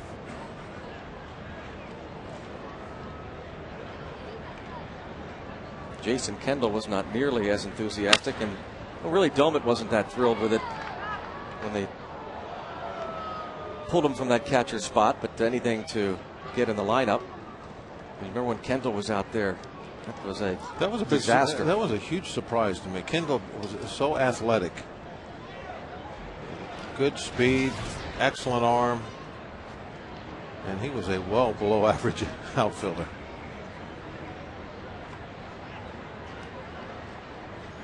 But I think a lot of that was he didn't want to be out there. I agree with you. He hated it. Yep, hated it so badly. He just didn't want to. It seemed like anyway. He just didn't want to put any effort into preparing for it, and just I think he hated the idea of it. That didn't last long. That experiment.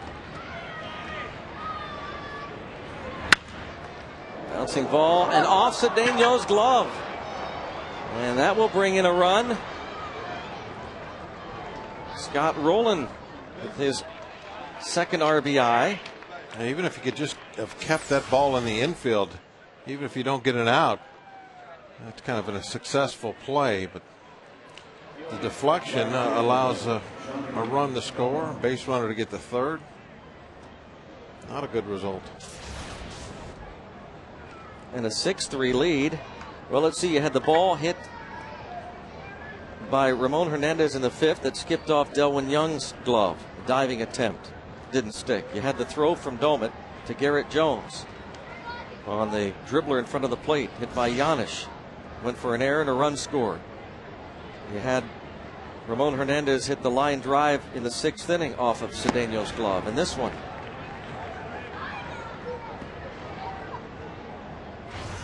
Not a good night for the leather. Ball not sticking in the Pirates' gloves tonight. Johnny Gomes is 1 out of 3. It did stick in Millich's glove in the fourth. Millich the diving catch. The defensive play of the game so far. Yeah, that saved a run. That was with a runner on when he made that play.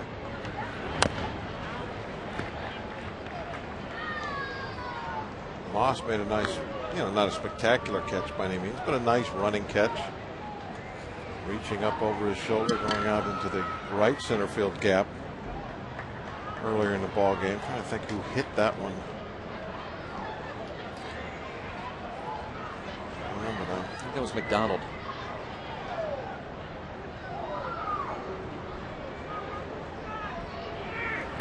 Runner going, and it's popped out of play off to the right. Donnie Veal facing Johnny Gomes.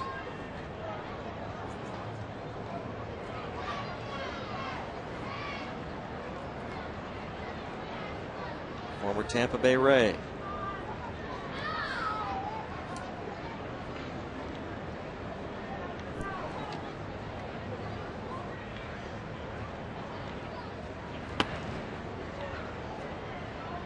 Nice job by Domit getting up out of the crouch for that one. One almost to the screen. And the count 1-2 with runners at the corners and 1 out, and a 6-3 lead for the Reds. Donnie Veal facing the California native Johnny Gomes. By the way, the truck did research the trailer, and they said that California has had the most players in the big leagues. So that silly guess by me was right. Bob, what do you think would be second? Texas. Terrible guess. Pennsylvania. Trailer, help us out. Pennsylvania. There you go. No.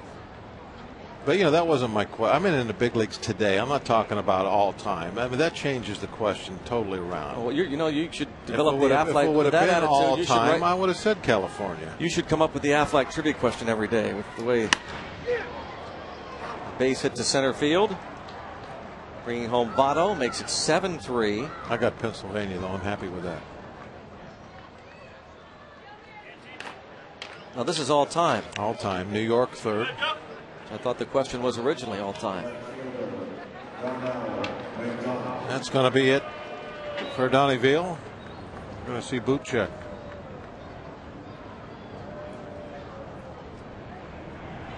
Donnie Veal trying to come in a tight game, see what he can do.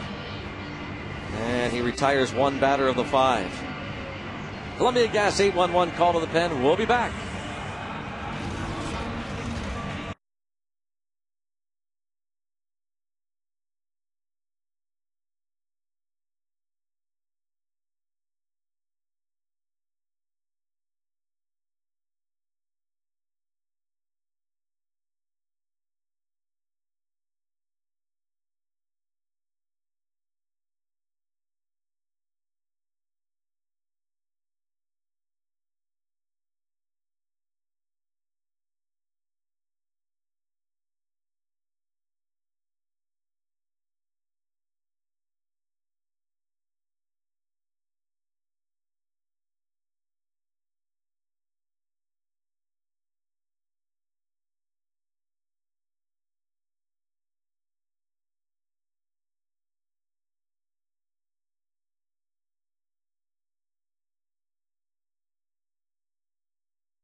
And as a thank you to the fans for their support all season long, this Sunday is Fan Appreciation Day at PNC Park. Pirates host the Dodgers at 1:35. Pirates giving away prizes all game long.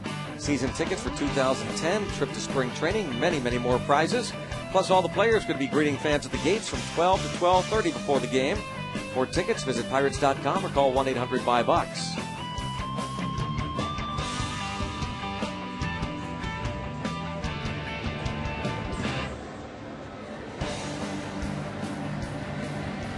Chris Buchek.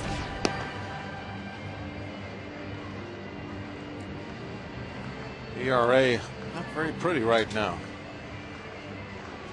Same as his innings pitched, 12.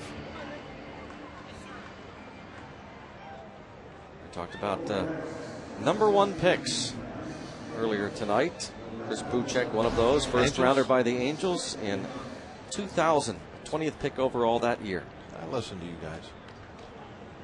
All goes into my filing cabinet up here. Out of Auburn, Lance Nix to pinch hit for Darnell McDonald.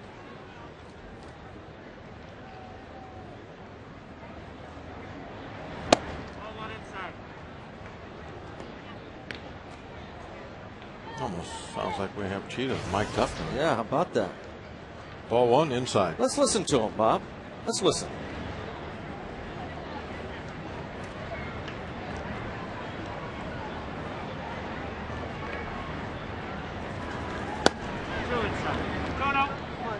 Ball 2 inside. Come on now. I think he said ball 2 inside 2-0. Oh, 2. I think ball 2 inside 2-0.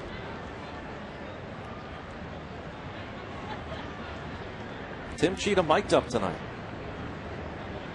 This is a surprise for us. Yes, and for him too, by the way.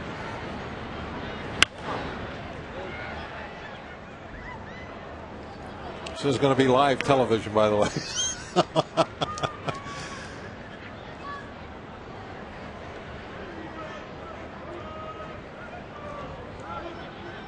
2-1. Next pops up. Yeah, we're not responsible. Ricky will be quickly on the trigger there. We're not responsible for what you hear.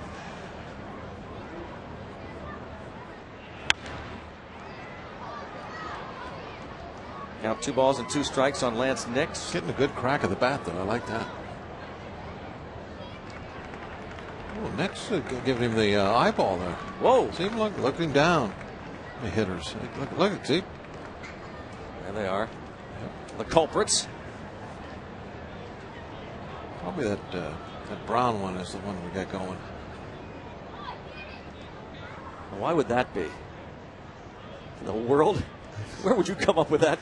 Well, I want to hear your. Yeah, you tell me why it would be that one. Well, because look at the way it's pointed. Whoop, no, not that one. See, it's What pointed right at home plate. The other one's pointed at the dugout. Well, That's what's the other one do? It's trying to catch any secrets from the other guy's dugout. Okay. The Reds' dugout.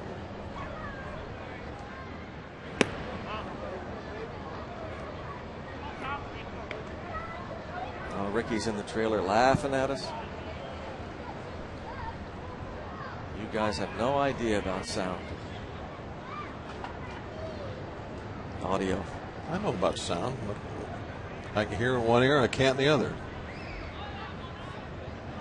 I must be talking to the one that you can't hear in then over the years. A walk to Lance Nix. And this, we have to tell you, has not been pretty over this stretch. Pirates losers of 20 of their last 23 and just cannot right the ship.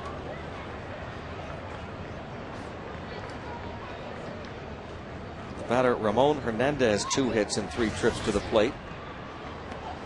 Hits even at a dozen apiece. The Reds have scored 7, the Pirates just 3.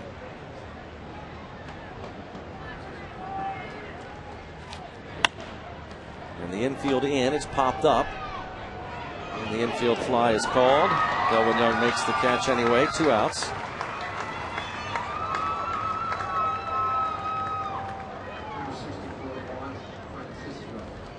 Juan Francisco will be the pinch hitter for Ramon Ramirez.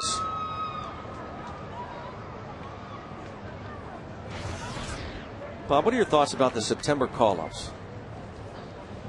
Good thing?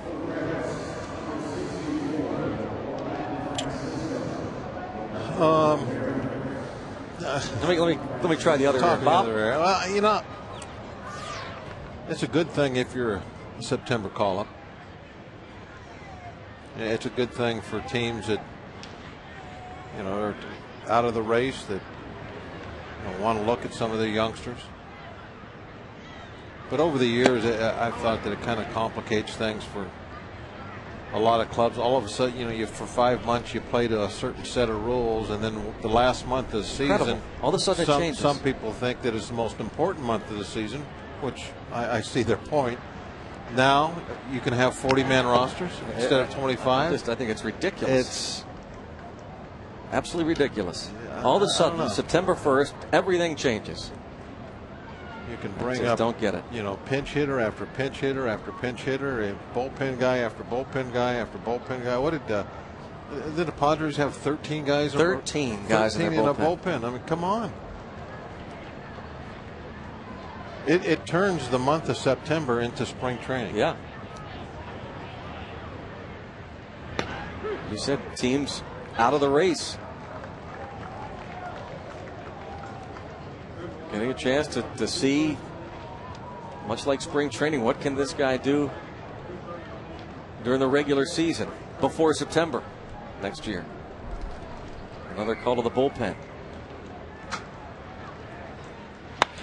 And hit to right hard. 1 run in. They'll hold the second. Almost literally. Yeah, Mark Berry, you're not allowed to do that. I don't know if he made contact there or not. You can, I'm going to say you can call the runner out if that base coach grabs him. Look, see the umpire? Yeah, he's he's telling him right there. You can't saying you can't do that. Yeah. If you touch him, the runner should be out. And I don't know if he actually touched him or not, but he came awfully close to grabbing a hold of him and keeping him from running into the third out of the inning.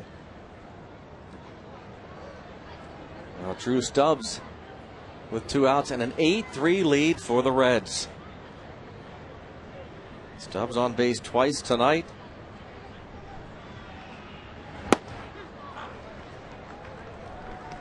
Three of those runs charged to Donnie Veal.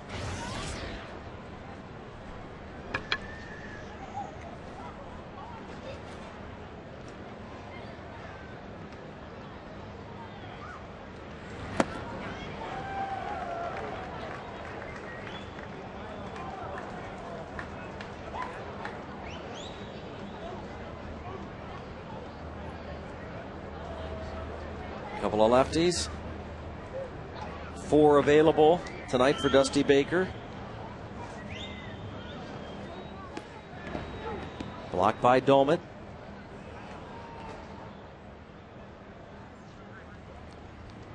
And we might see Eric Hacker for the first time.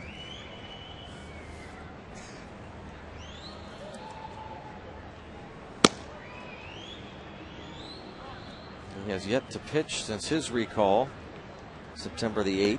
Got called up just before we went on the last road trip.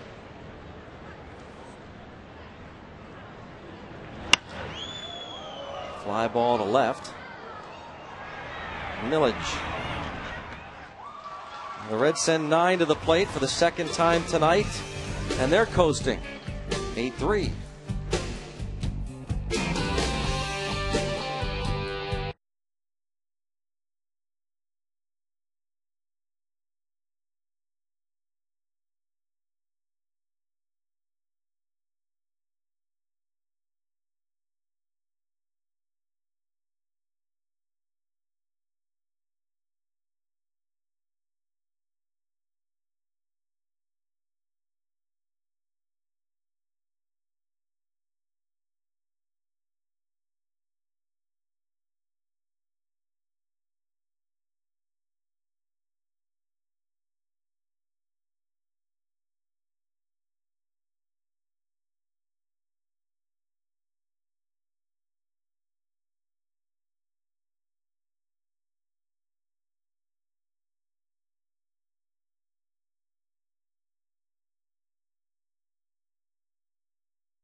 Class attention assist of the game. Lastings Village, the diving grab off the bat of Johnny Gomes in the 4th inning. Tonight's Mercedes-Benz A-Class attention assist of the game.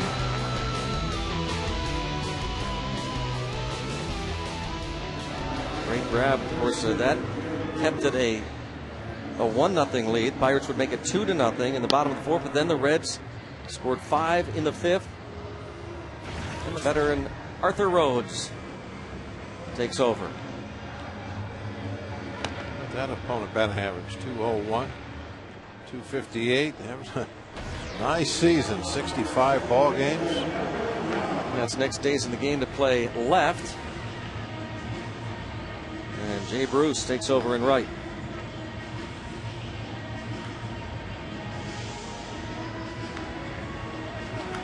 If I remember right, last time we saw Rhodes, he would have thrown it up there with some velocity, yeah, too. Hadn't lost much off his fastball.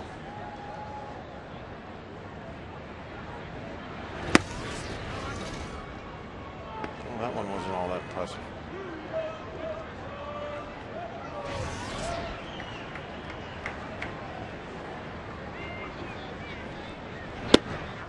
That's why scouts say they take their own guns to all the stadiums, because the guns, the stadium radar guns vary. And so it's hard to compare a pitcher throwing in one spot, and take that speed somewhere else. He might be throwing just as hard, but a gun might say 3 or 4 mile an hour difference. You remember last year, Greg, we played a game in Colorado where everybody the Rockies threw out there was throwing 100, 101. Mm-hmm.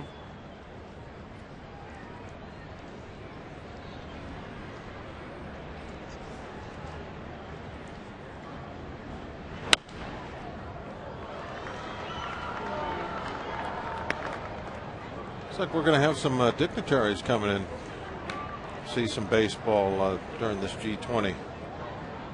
The Prime Minister of Japan, newly elected, Yukio Hatayama, will throw out the ceremonial first pitch on Friday. He was practicing. They had some publicity shots yesterday in Japan, and I think former Pirate. We had a Japanese player here, Bob, for a couple years. Pitcher? Do you remember?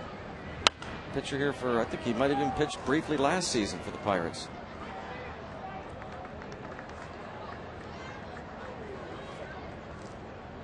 Was it Masumi Kawada? Yeah, he had the ran into the umpire in spring training and broke his ankle. Yep. Masumi Kawada. He was practicing with him, huh? Yep, he was catching, and the Prime Minister was practicing his ceremonial first pitch. That'll happen Friday night. Japan is a baseball crazy country, that is for sure. They love the game, and they play it well. They are the G20 countries. Japan has won the 2 baseball classics that have been played, the World Baseball Classics. They know how to play the game.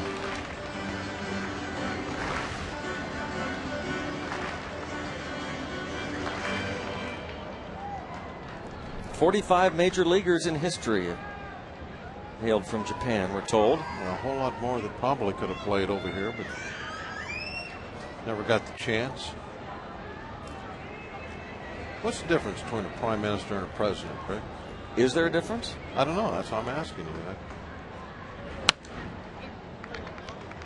You're very in tune to governments. Okay, yeah.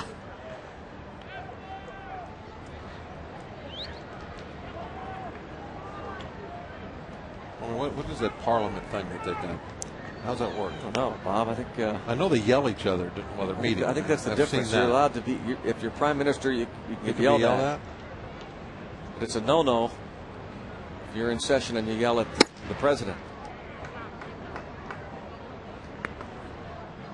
as we have found out. You ever watch? I'm sure you have. You watched Parliament session over in England, and they do. They get extremely rowdy.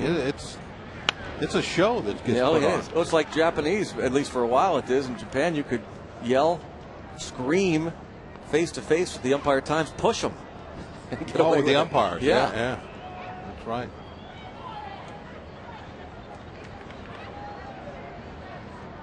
I think that might get a lot of hand here, though, if they ever let that get started. Yeah. Finally, Rhodes will get young. Well, speaking of Japanese, what a player Ichiro Suzuki has become. It is phenomenal. He think of the other day racked up his 200th hit for the 9th season in a row. Think of his career if he would have been here, say, 6 years earlier.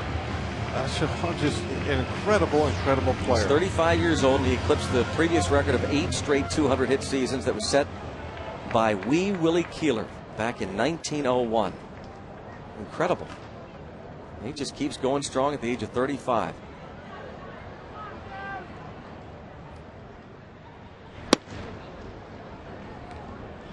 Garrett Jones is 3 for 3.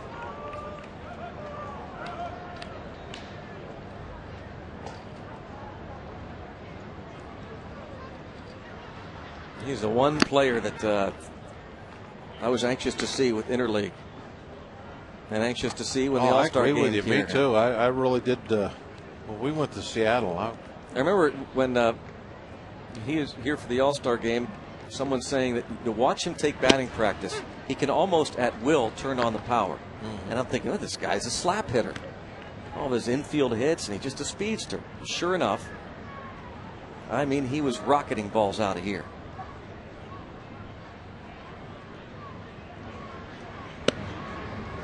Now 2-2 on Garrett Jones, facing the left-hander. And Jones is batting .209 this season against lefties. 6 of his 20 homers have come off southpaws.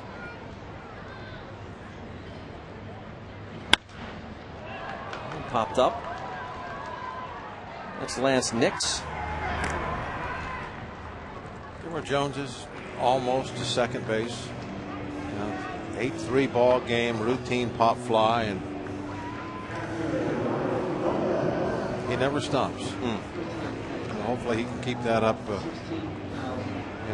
Beyond his rookie season. You see a lot of guys play the game like that when they first get here, but I got a feeling that Jones is going to be like that forever. I think a lot of it has to do with guys spending a lot of time in the minor leagues. I think they appreciate it more than any of them. I asked him about it on a radio show a couple months ago when it first came up, because I noticed that you run every routine ball out like you're trying to leg out a base hit, and he told me, he said that was the only way my dad would let me play the game. If I did something else, I wasn't going to play. And so from early on, I don't know, he basically says, I don't know any other way to play. And he gave his dad credit for that.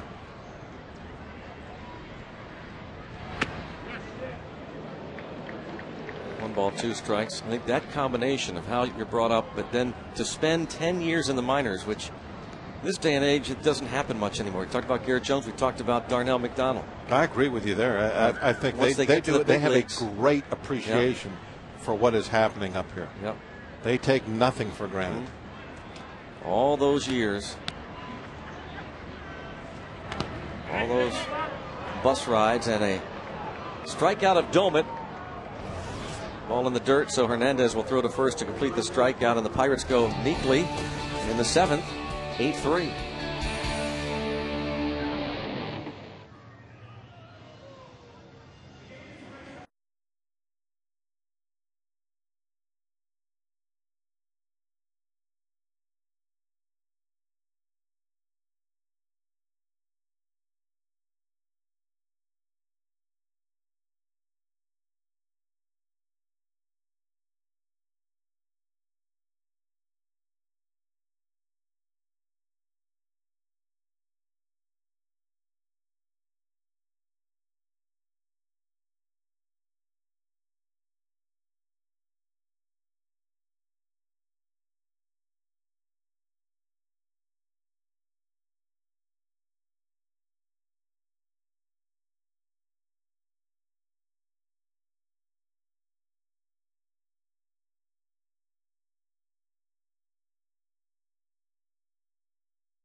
To you by Southwest Airlines. Southwest Airlines is ready when you are. Go to southwest.com. Grab your bag. It's on.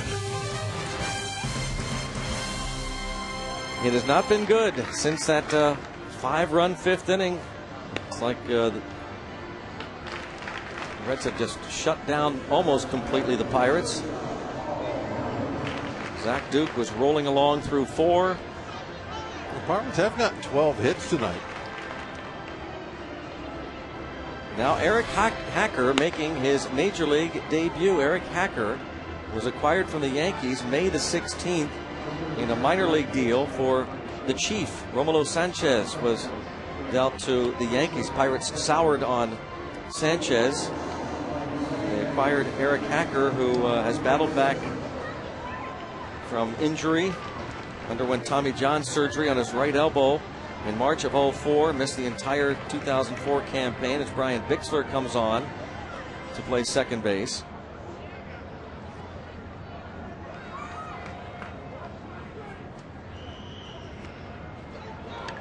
Pup night. And it's been a rough night on the Buccos. Paul Janisch leads off against Eric Hacker, who also missed the 2006 season. His right shoulder scoped in October of 05, so he missed all of 06.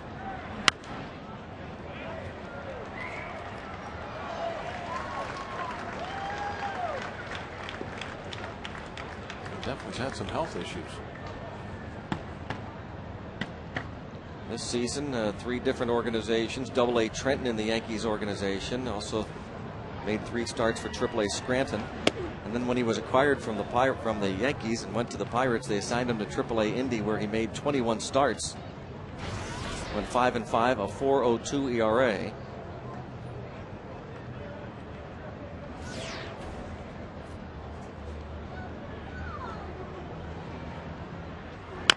The Dallas, Texas native facing the Houston, Texas native.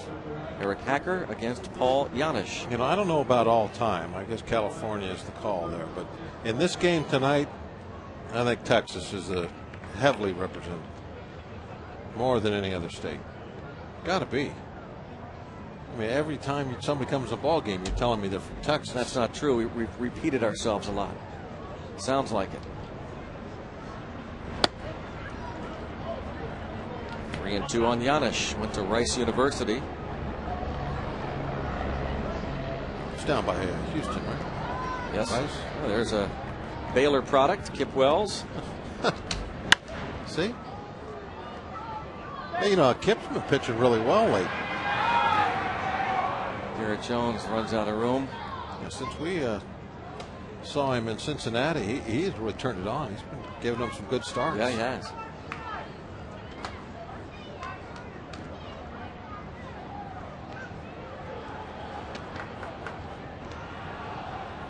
Not much question about his stuff, as we've said so many times.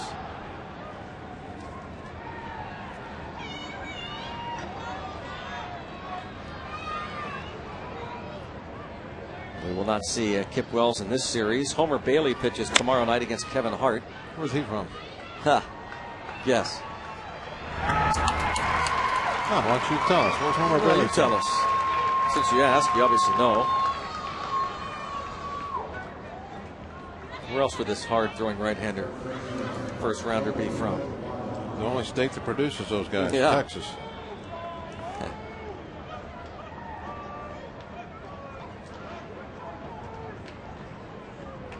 How about where's Joey Votto from? Left-handed, power hitting, first baseman. From Iowa. Toronto.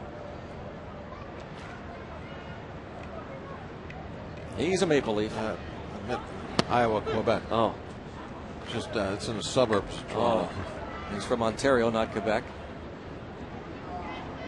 Oh, is that where Toronto is? Yeah. Oh.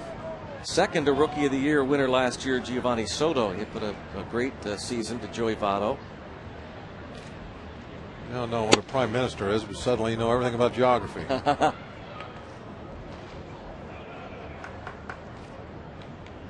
221 Canadian-born players to make it in the big leagues.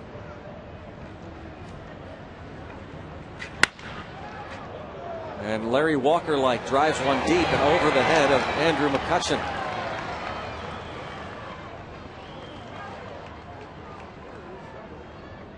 Votto with his 3rd double tonight.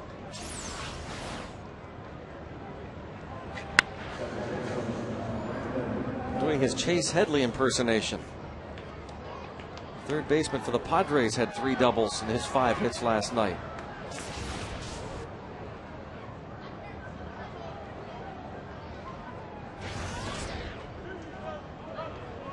Brandon Phillips up to 92 RBIs. 2 years ago, he drove in 94 for the Reds. He's from Raleigh, North Carolina. Huge numbers for a second baseman. Like Jeff Kent. Only much better defensively.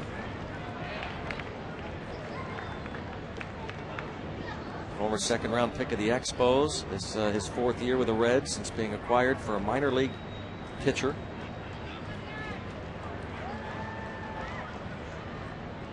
He's an offensive force.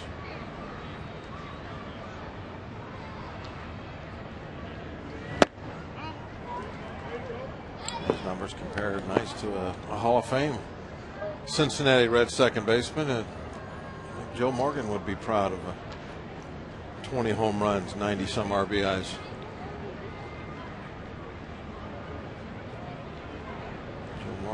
very slick fielder, too.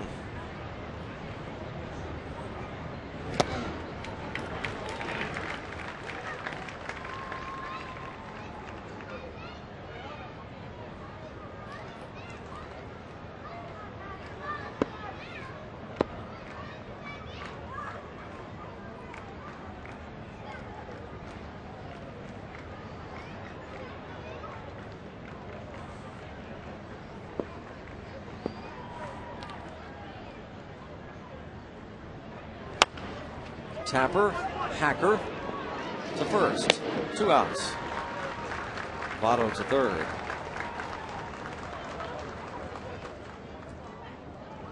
Open up the Geico quote book. Jesse Chavez. Health-wise, I feel fine. I'd say mentally, I'm a little bit drained. Don't know if it's the schedule with all the night games followed by early games or what. I can't really use that as an excuse. I prepare myself to pitch a lot. He has pitched a lot in his rookie season. Jesse Chavez.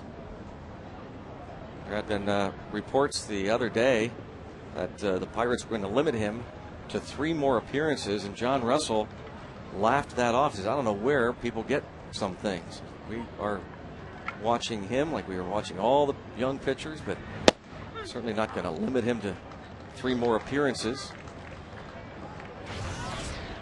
Chavez last night pitched an inning, gave up 3 runs, 2 homers.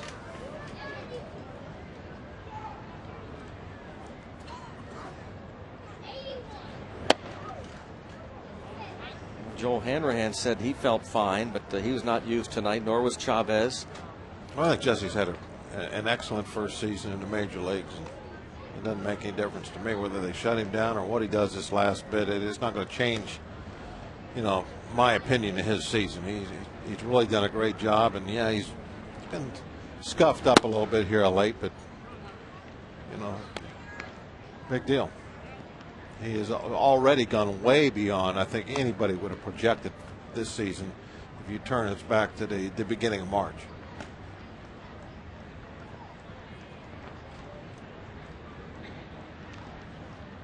Chavez seated next to Joel Hanrahan. Scott Rowland, 2 hits and 4 at bats.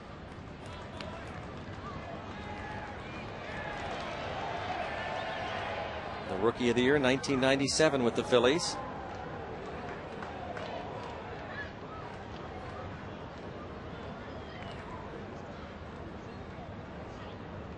Phillies thought they had the heir apparent to Mike Schmidt rolling. And for a while they did. He had some run-ins with Larry Boa. Well, so did Mike Schmidt. Yeah. Yeah. The left side of that infield. What's wrong with that? No, I can remember he and Schmidt having words a few times. Larry was never shy about saying his piece. And still doesn't hold back. A player, coach, or manager. Yeah, third base coach now for Joe Torre and the Dodgers. The Dodgers will be in starting Friday, and there's a line drive, base hit. Scott Rowland, a 3-hit night. He's going into second base with a double.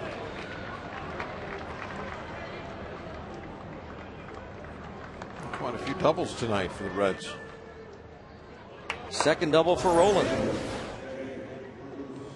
3 RBIs. Fastball away, he just goes that direction. He let that ball get nice and deep into the strike zone. And Rowland, always known as a player that plays the game right. He's running hard right out of the box, even though the game is 8-3, 9-3. He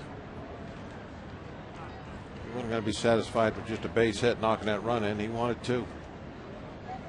There's 2 outs. That's when you want to push it to get the second.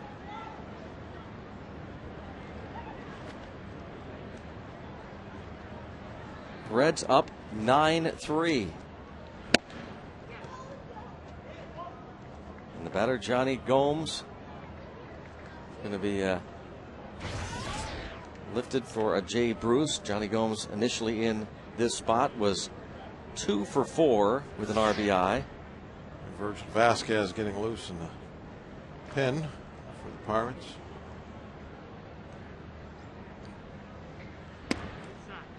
Bruce spent some time on the disabled list.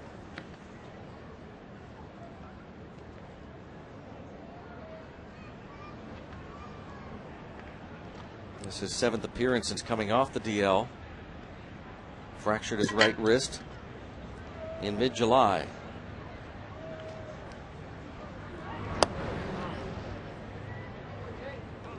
As we said, we'll watch him and McCutchen closely throughout the years. But back-to-back in the draft. Pirates went with McCutchen, Reds went with Bruce right afterward.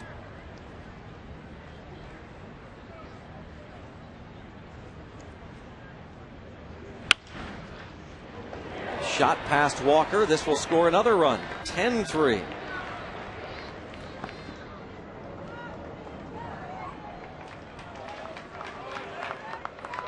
Jay Bruce, his first at bat with a base hit.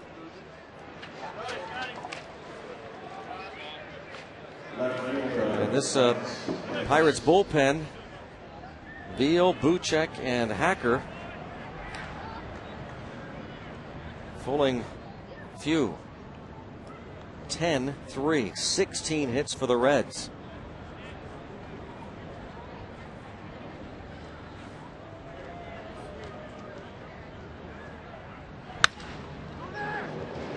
Foul ball off the bat of Lance Nix.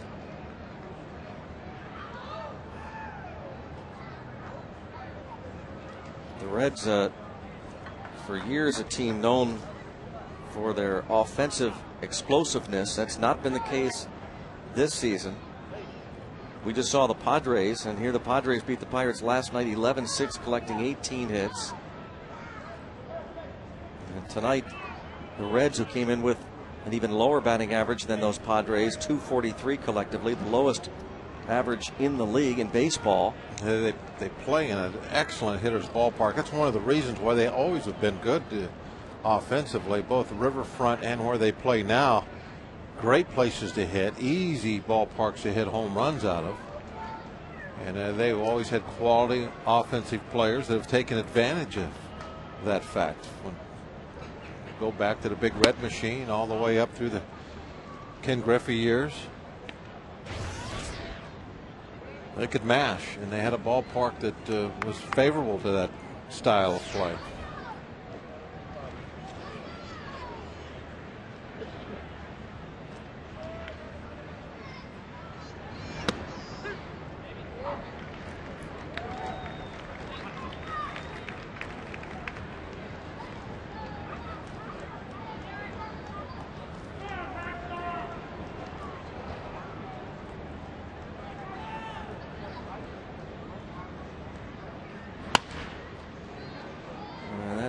Going to be caught by Moss.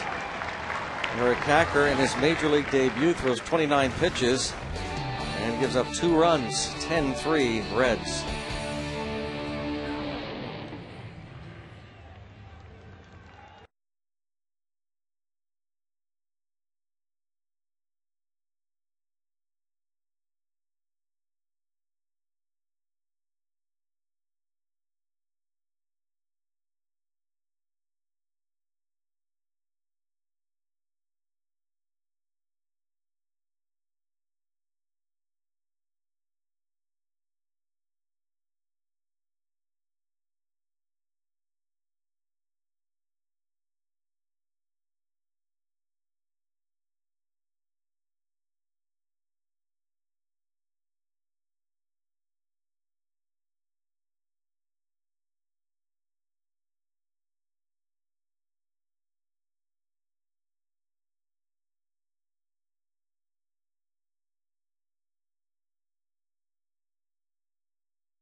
Road ahead for the Pirates. Reds tomorrow night, 7 o'clock here on FSN. Thursday afternoon, business person special, 12:30. And then the Dodgers come in for 4, starting Friday night, Saturday night, Sunday afternoon, and Monday afternoon, the final 4 games of the 2009 home schedule. The Los Angeles Dodgers. By the way, on Thursday, make sure you stop by the Trib Total Media Hall of Fame Club for alumni autographs. Elroy Face going to be out there. Got Al Oliver and Eddie Whitson coming back to town. The road ahead. And Adam Rosales takes over at third base for Scott Rowland. A lot of enthusiasm from him, and the lefty Pedro Viola takes over. On the mound after Arthur Rhodes pitched a 1-2-3 7th.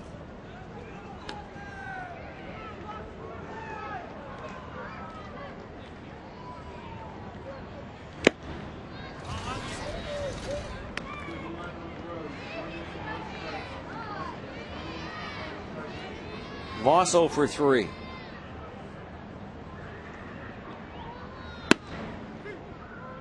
See where the Tigers defeated Cleveland tonight 3-1.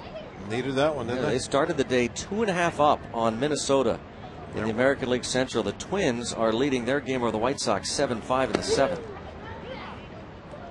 They still have to face each other 4 more times head to head. Did the Yankees clinch a playoff spot yesterday? I don't think they did. No.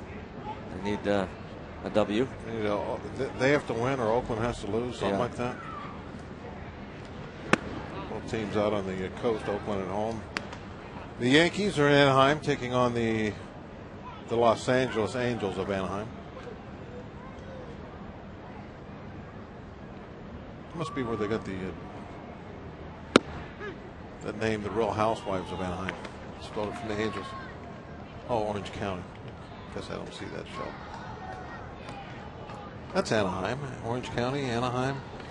It's the same thing, isn't it, Greg? I'm not getting involved in that one. I don't know where you're coming from watching these doggone shows. Ball 4 on Brantley Moss.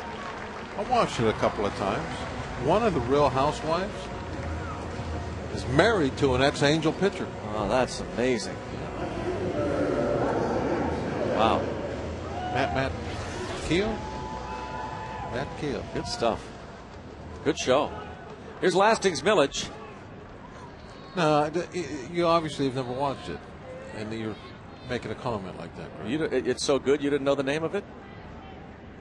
Anaheim, Orange County, same thing.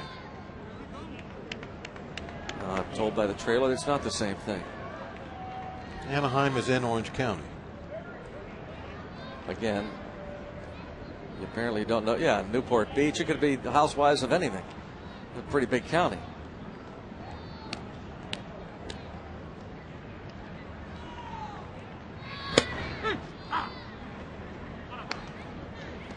Those Dodgers, who will be coming into town this weekend, defeated Washington in D.C. 14-2. Adam Dunn hit his 38th home run, the former Red, for the Washington Nationals. And a diving attempt, but past Giannis, and another base hit for Millage. He has a 3-hit night. One of the few bright spots for Pittsburgh in this ball game.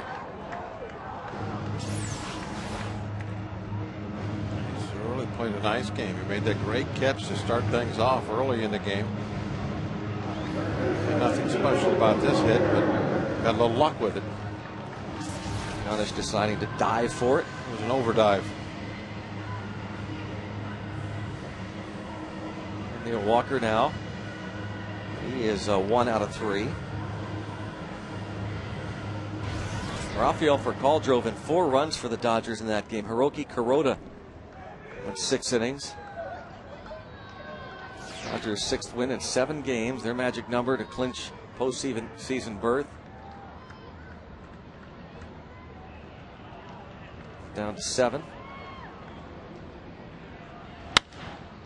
Walker, a fly ball to right. Jay Bruce. And on to third goes Moss, 1 away in the 8th.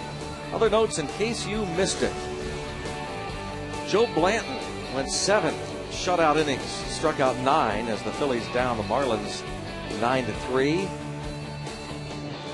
Wagner Mateo, physical exam revealing pre-existing conditions. Not surprising. No, it's not a surprise to anybody. Yeah. Rafael Furcal, 4 for 5, we mentioned. 14-2 win. Zach Greinke. Wow. 6 innings. What a machine he is. Can he win the Cy Young on a last place team? Why not? Oh, Steve Carlton did. Yeah.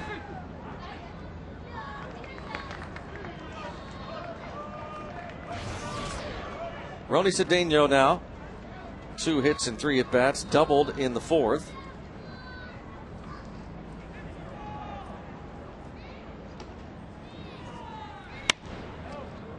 Let's see, Zach Greinke now. Well, he came into the ball game today with a 2.14 ERA. He gets the win tonight. That's 15 W's. It's 3 behind CC Sabathia.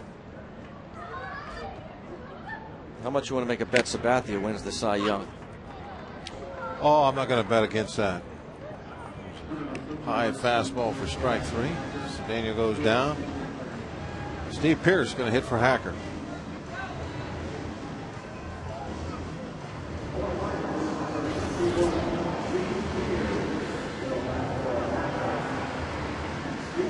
And Dusty Baker does not want this matchup. He doesn't like it at all. He is going to go to a right-hander here. Going to shut it down. His team up 10-3. Wants to snuff out any rally. He will take the ball from the lefty and go to the righty. Our 811 Columbia Gas call to the pen.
Well, you're a dedicated fan keeping score here. Things in September can be much like spring training, and Bob talked about that. That is what September baseball a lot is. Yeah. You're getting a lot of guys work.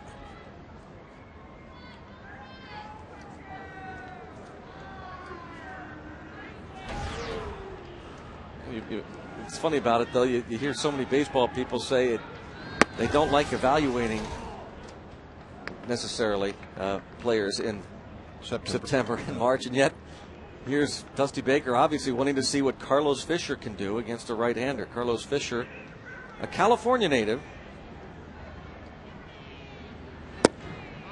26 years old, 11th round pick of the Reds in 2005 from California.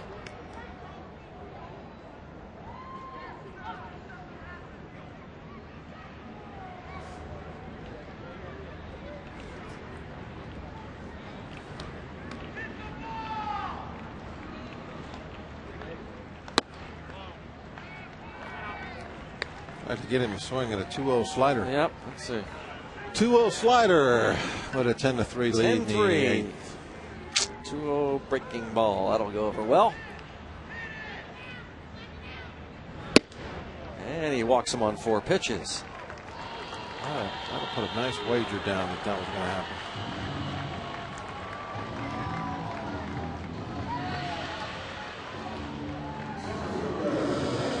Well, if anything, Andrew McCutchen can help his Rookie of the Year cause with a hit, drive in some more runs. He has homered, singled, struck out, and bounced out. He has 12 homers and 51 RBIs on the season. And it's ball 1.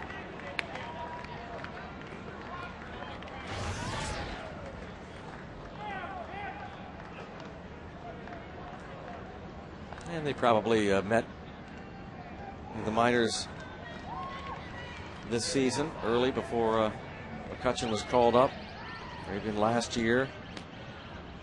Fisher with Louisville much of the year, and started the season, of course, Andrew McCutchen with the Indianapolis club. And this breaking ball misses, and now Carlos Fisher has yet to throw a strike.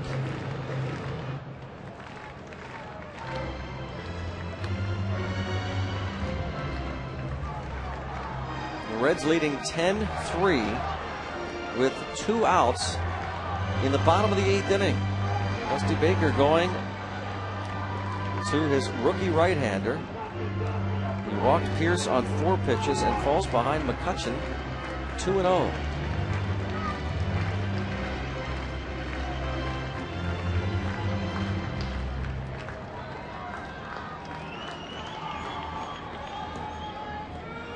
Grand slam would help things out a little bit.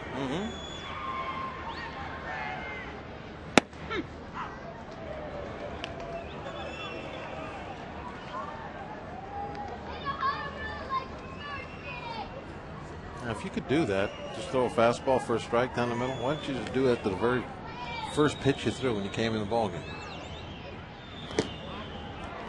Oh my gosh. Wow. That's amazing. Was that another breaking yes. ball? He's thrown 1 strike since he's come into the ball game, and he keeps throwing breaking balls here behind the plate. And here's another thing too. It's not like he's got an 85-mile-an-hour fastball. Yeah, 94. Yeah, we're not looking at LeBlanc.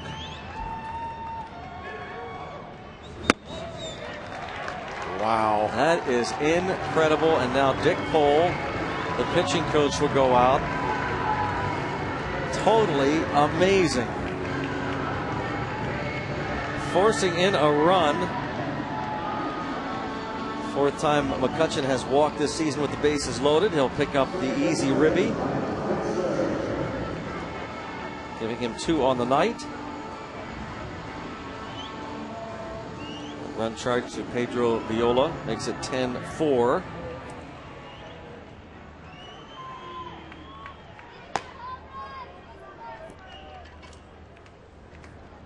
And Nick Massett up in the bullpen. Brian Bixler hits for the first time.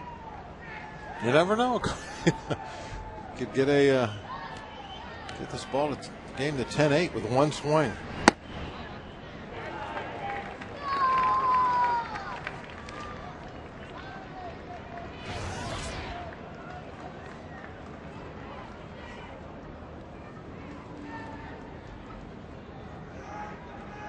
How about his first career homer being a granny?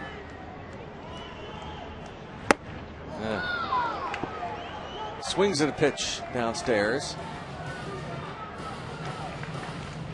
Bixler has had outstanding success in the minors, just has not been able to get it done at the big league level.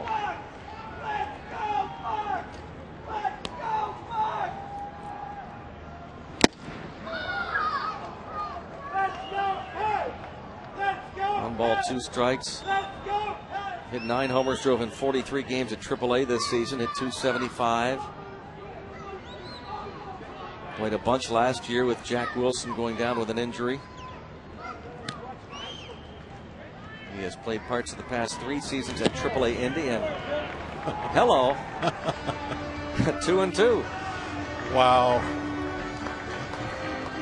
What must Ramon Hernandez be thinking here? Watch the location of this one.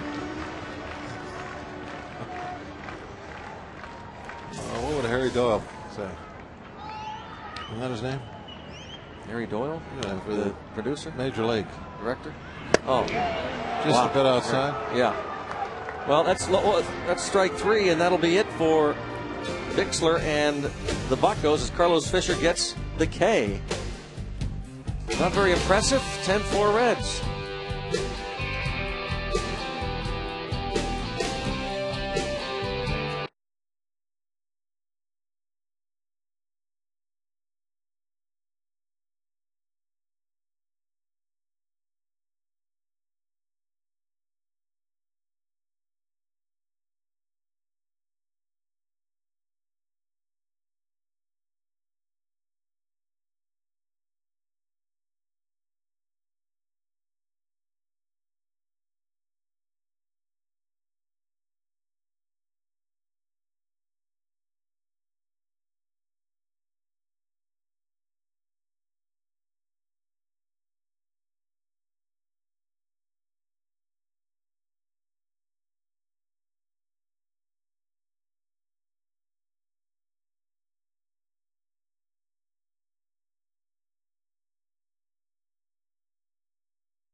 Fisher. You have to appreciate the enthusiasm of some of the Bucco fans here. Brian Bixler will make his first Major League appearance in center field. Went down this season to work on becoming a utility type player.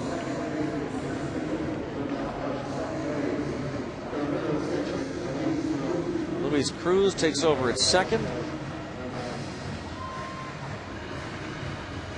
Jason Jaramillo catching, and Virgil Vasquez on the mound.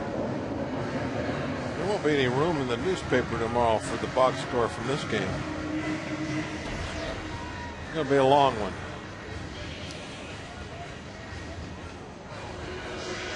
Have you run out of ink yet? Nope.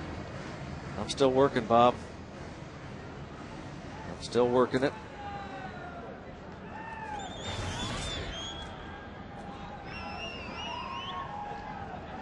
Ramon Hernandez, 16 hits for the Reds, 13 for the Pirates. Reds lead at 10-4. And all out of play.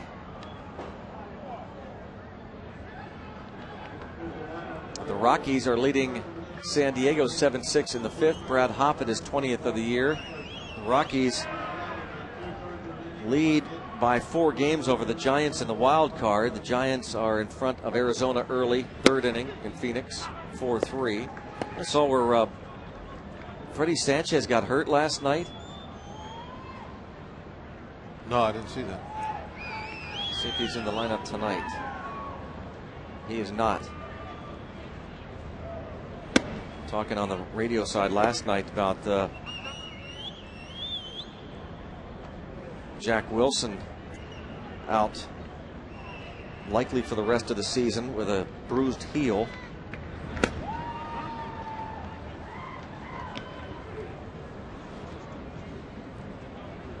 Freddie Sanchez twisted his left knee during their game last night, had an MRI today.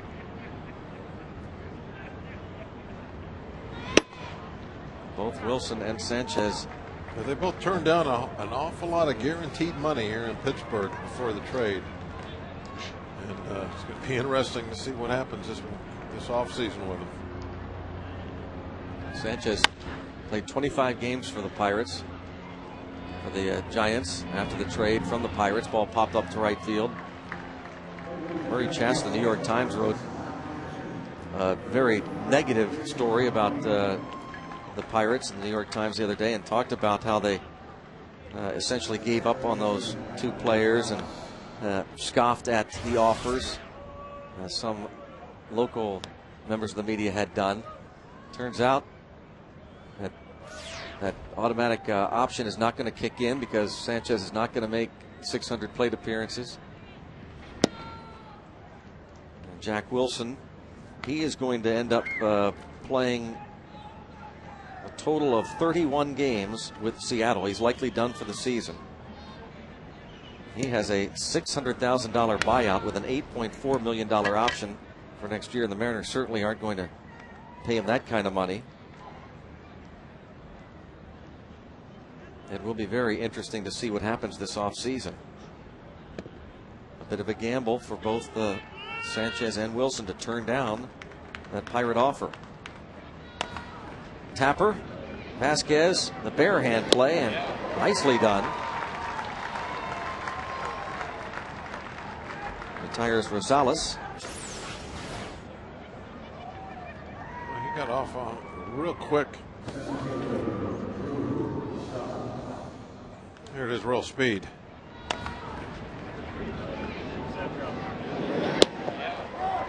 Nice play.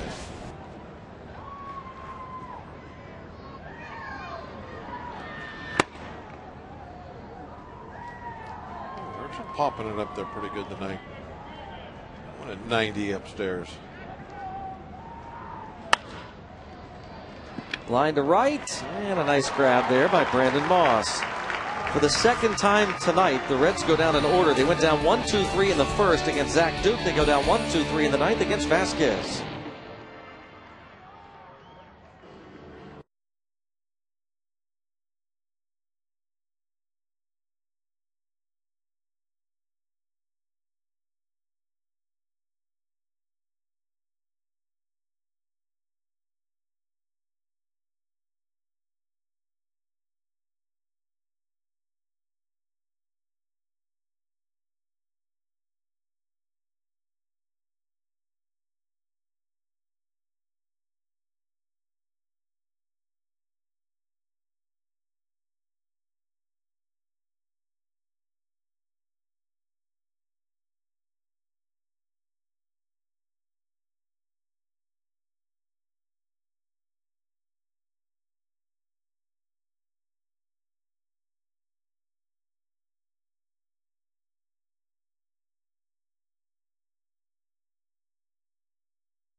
Catholic beat Upper St. Clair in a one-point thriller. Now both teams look to settle the score under the lights when they battle for Quad A bragging rights. McDonald's High School football presented by Trip Total Media begins Thursday at 7 on FSN.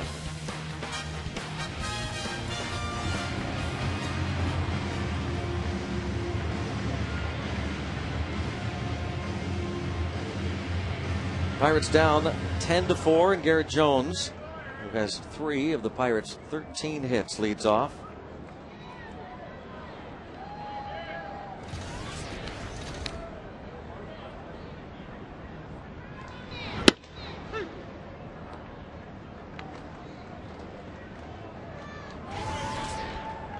Two singles and a double, and a fly to left.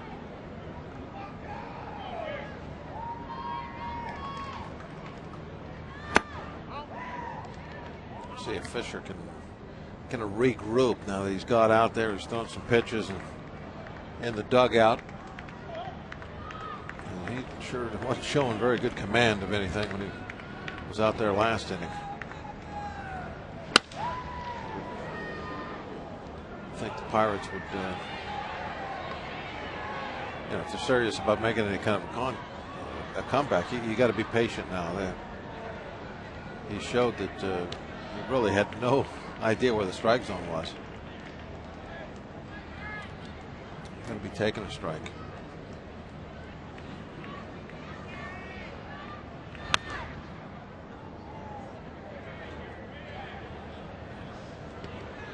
And realistic, anytime you're going to make a big comeback in the ninth inning, you're going to need help. You're going to need maybe an error. You're going to need walks. Pitcher's going to have to do you some favors, and so that's why, you know, historically through the, you know, baseball for years and years and years, it's always been, hey, you know, take a strike. Sometimes, you know, that's not just the ninth inning. It might be seventh, eighth, and ninth. You're trying to make a big comeback. You've got to have base on balls. So you have to allow the pitcher some, you know, enough rope to hang himself. If he's going to be wild, give him the chance. Don't go up swinging at everything. That's where that old saying, be patient, take a strike, has come from. Trying to make any kind of a comeback. Garrett Jones will settle for a 3-for-5 night. First at bat for Jason Jaramillo.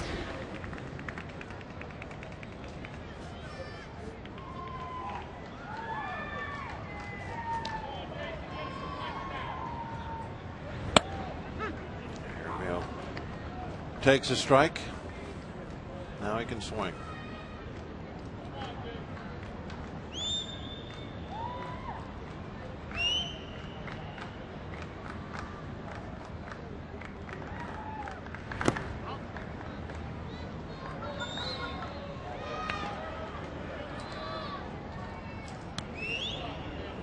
A lot of happy faces dug out lately.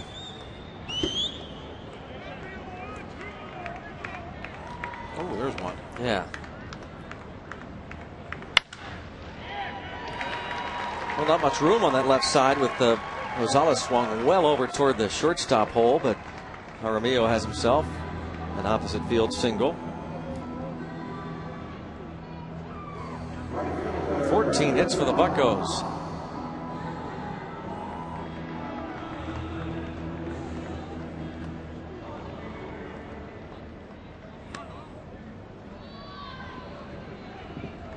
Moss looks for his first hit. Delwyn Young 0-for-4.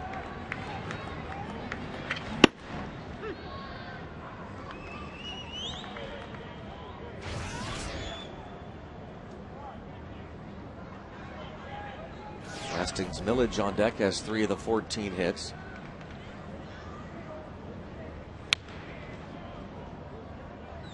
Bucks led 2-0 after 4. Things got away in the 5th. Things were going great for the Pirates. 2-0 lead, and Duke looked like he was just cruising. He's getting a lot of ground balls.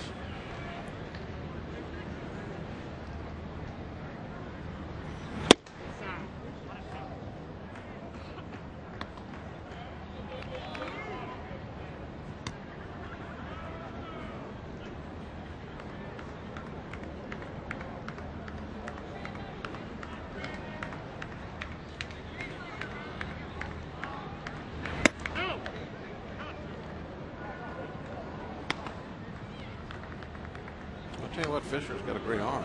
If he does get to where he starts putting that stuff where he wants to, he's going to be tough to hit.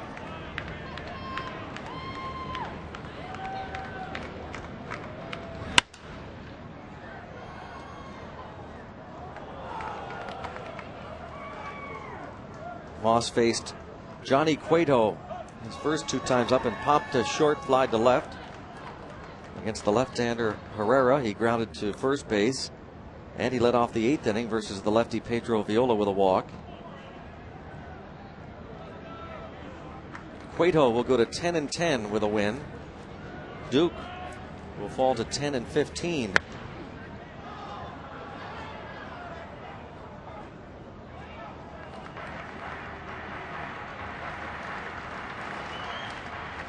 Millage on deck, who's had 3 hits tonight for him.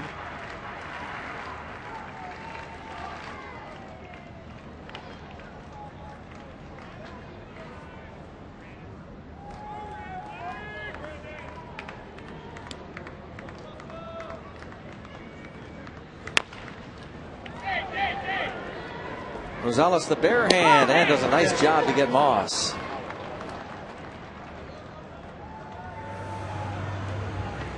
definitely the do or die play. He had no options here. Could not go after it with the glove. Not enough time. Playing very deep.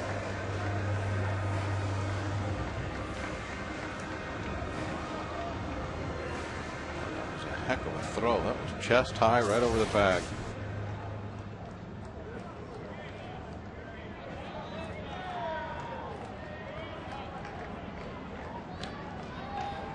Three for four for Millage tonight. Takes the strike as they've all done.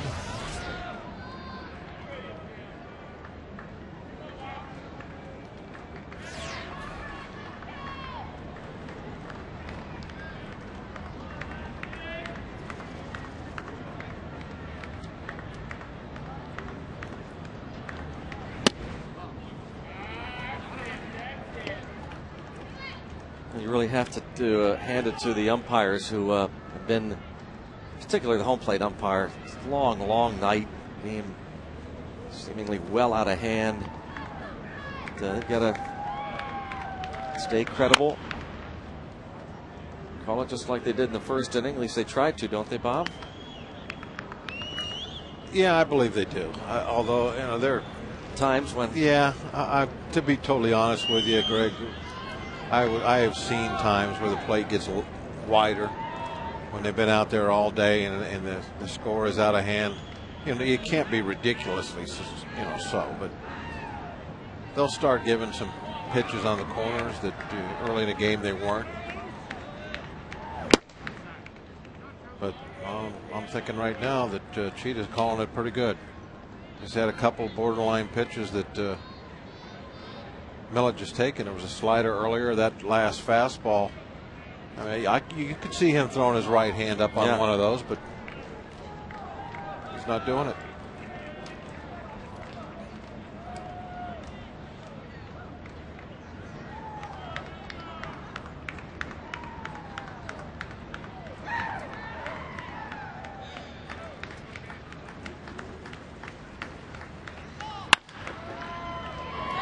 This will do it. Janisch to first. Ball game, and the woes for the Pittsburgh Pirates continue. It was okay for a while, but then got ugly. John Russell's club has lost for the 21st time in the last 24 games, and the Pirates have fallen now to 56-93 as the Reds take game one of the three-game series. The Reds are now 9-4 against the Pirates on the year. Dusty Baker's club. Baker will send Homer Bailey to the mound tomorrow night against Kevin Hart to try and make it 2-0 against Pittsburgh. Bob? I feel bad for Zach tonight. I really thought that he was going to finish with a couple of real strong starts here, and he had it going tonight. He had the lead. He was pitching well, and it just got away from him. Pirates made that a mistake with the bunt defense, and it was all downhill after that. Next telecast of Pirates baseball on FSN Pittsburgh tomorrow night, right here, PNC Park, Pirates Reds, game 2 of the three-game series. Tim Neverett, Steve Blast bring you the TV call. Coverage starts with Pirates pregame at 6:30 right here on FSN, bringing the game to you. And once again, the final score 10-4 Reds. So for Bob Walk and our entire FSN crew, Greg Brown saying thanks for watching and reminding you once again to stay tuned because Pirates postgame highlights and analysis coming up right now.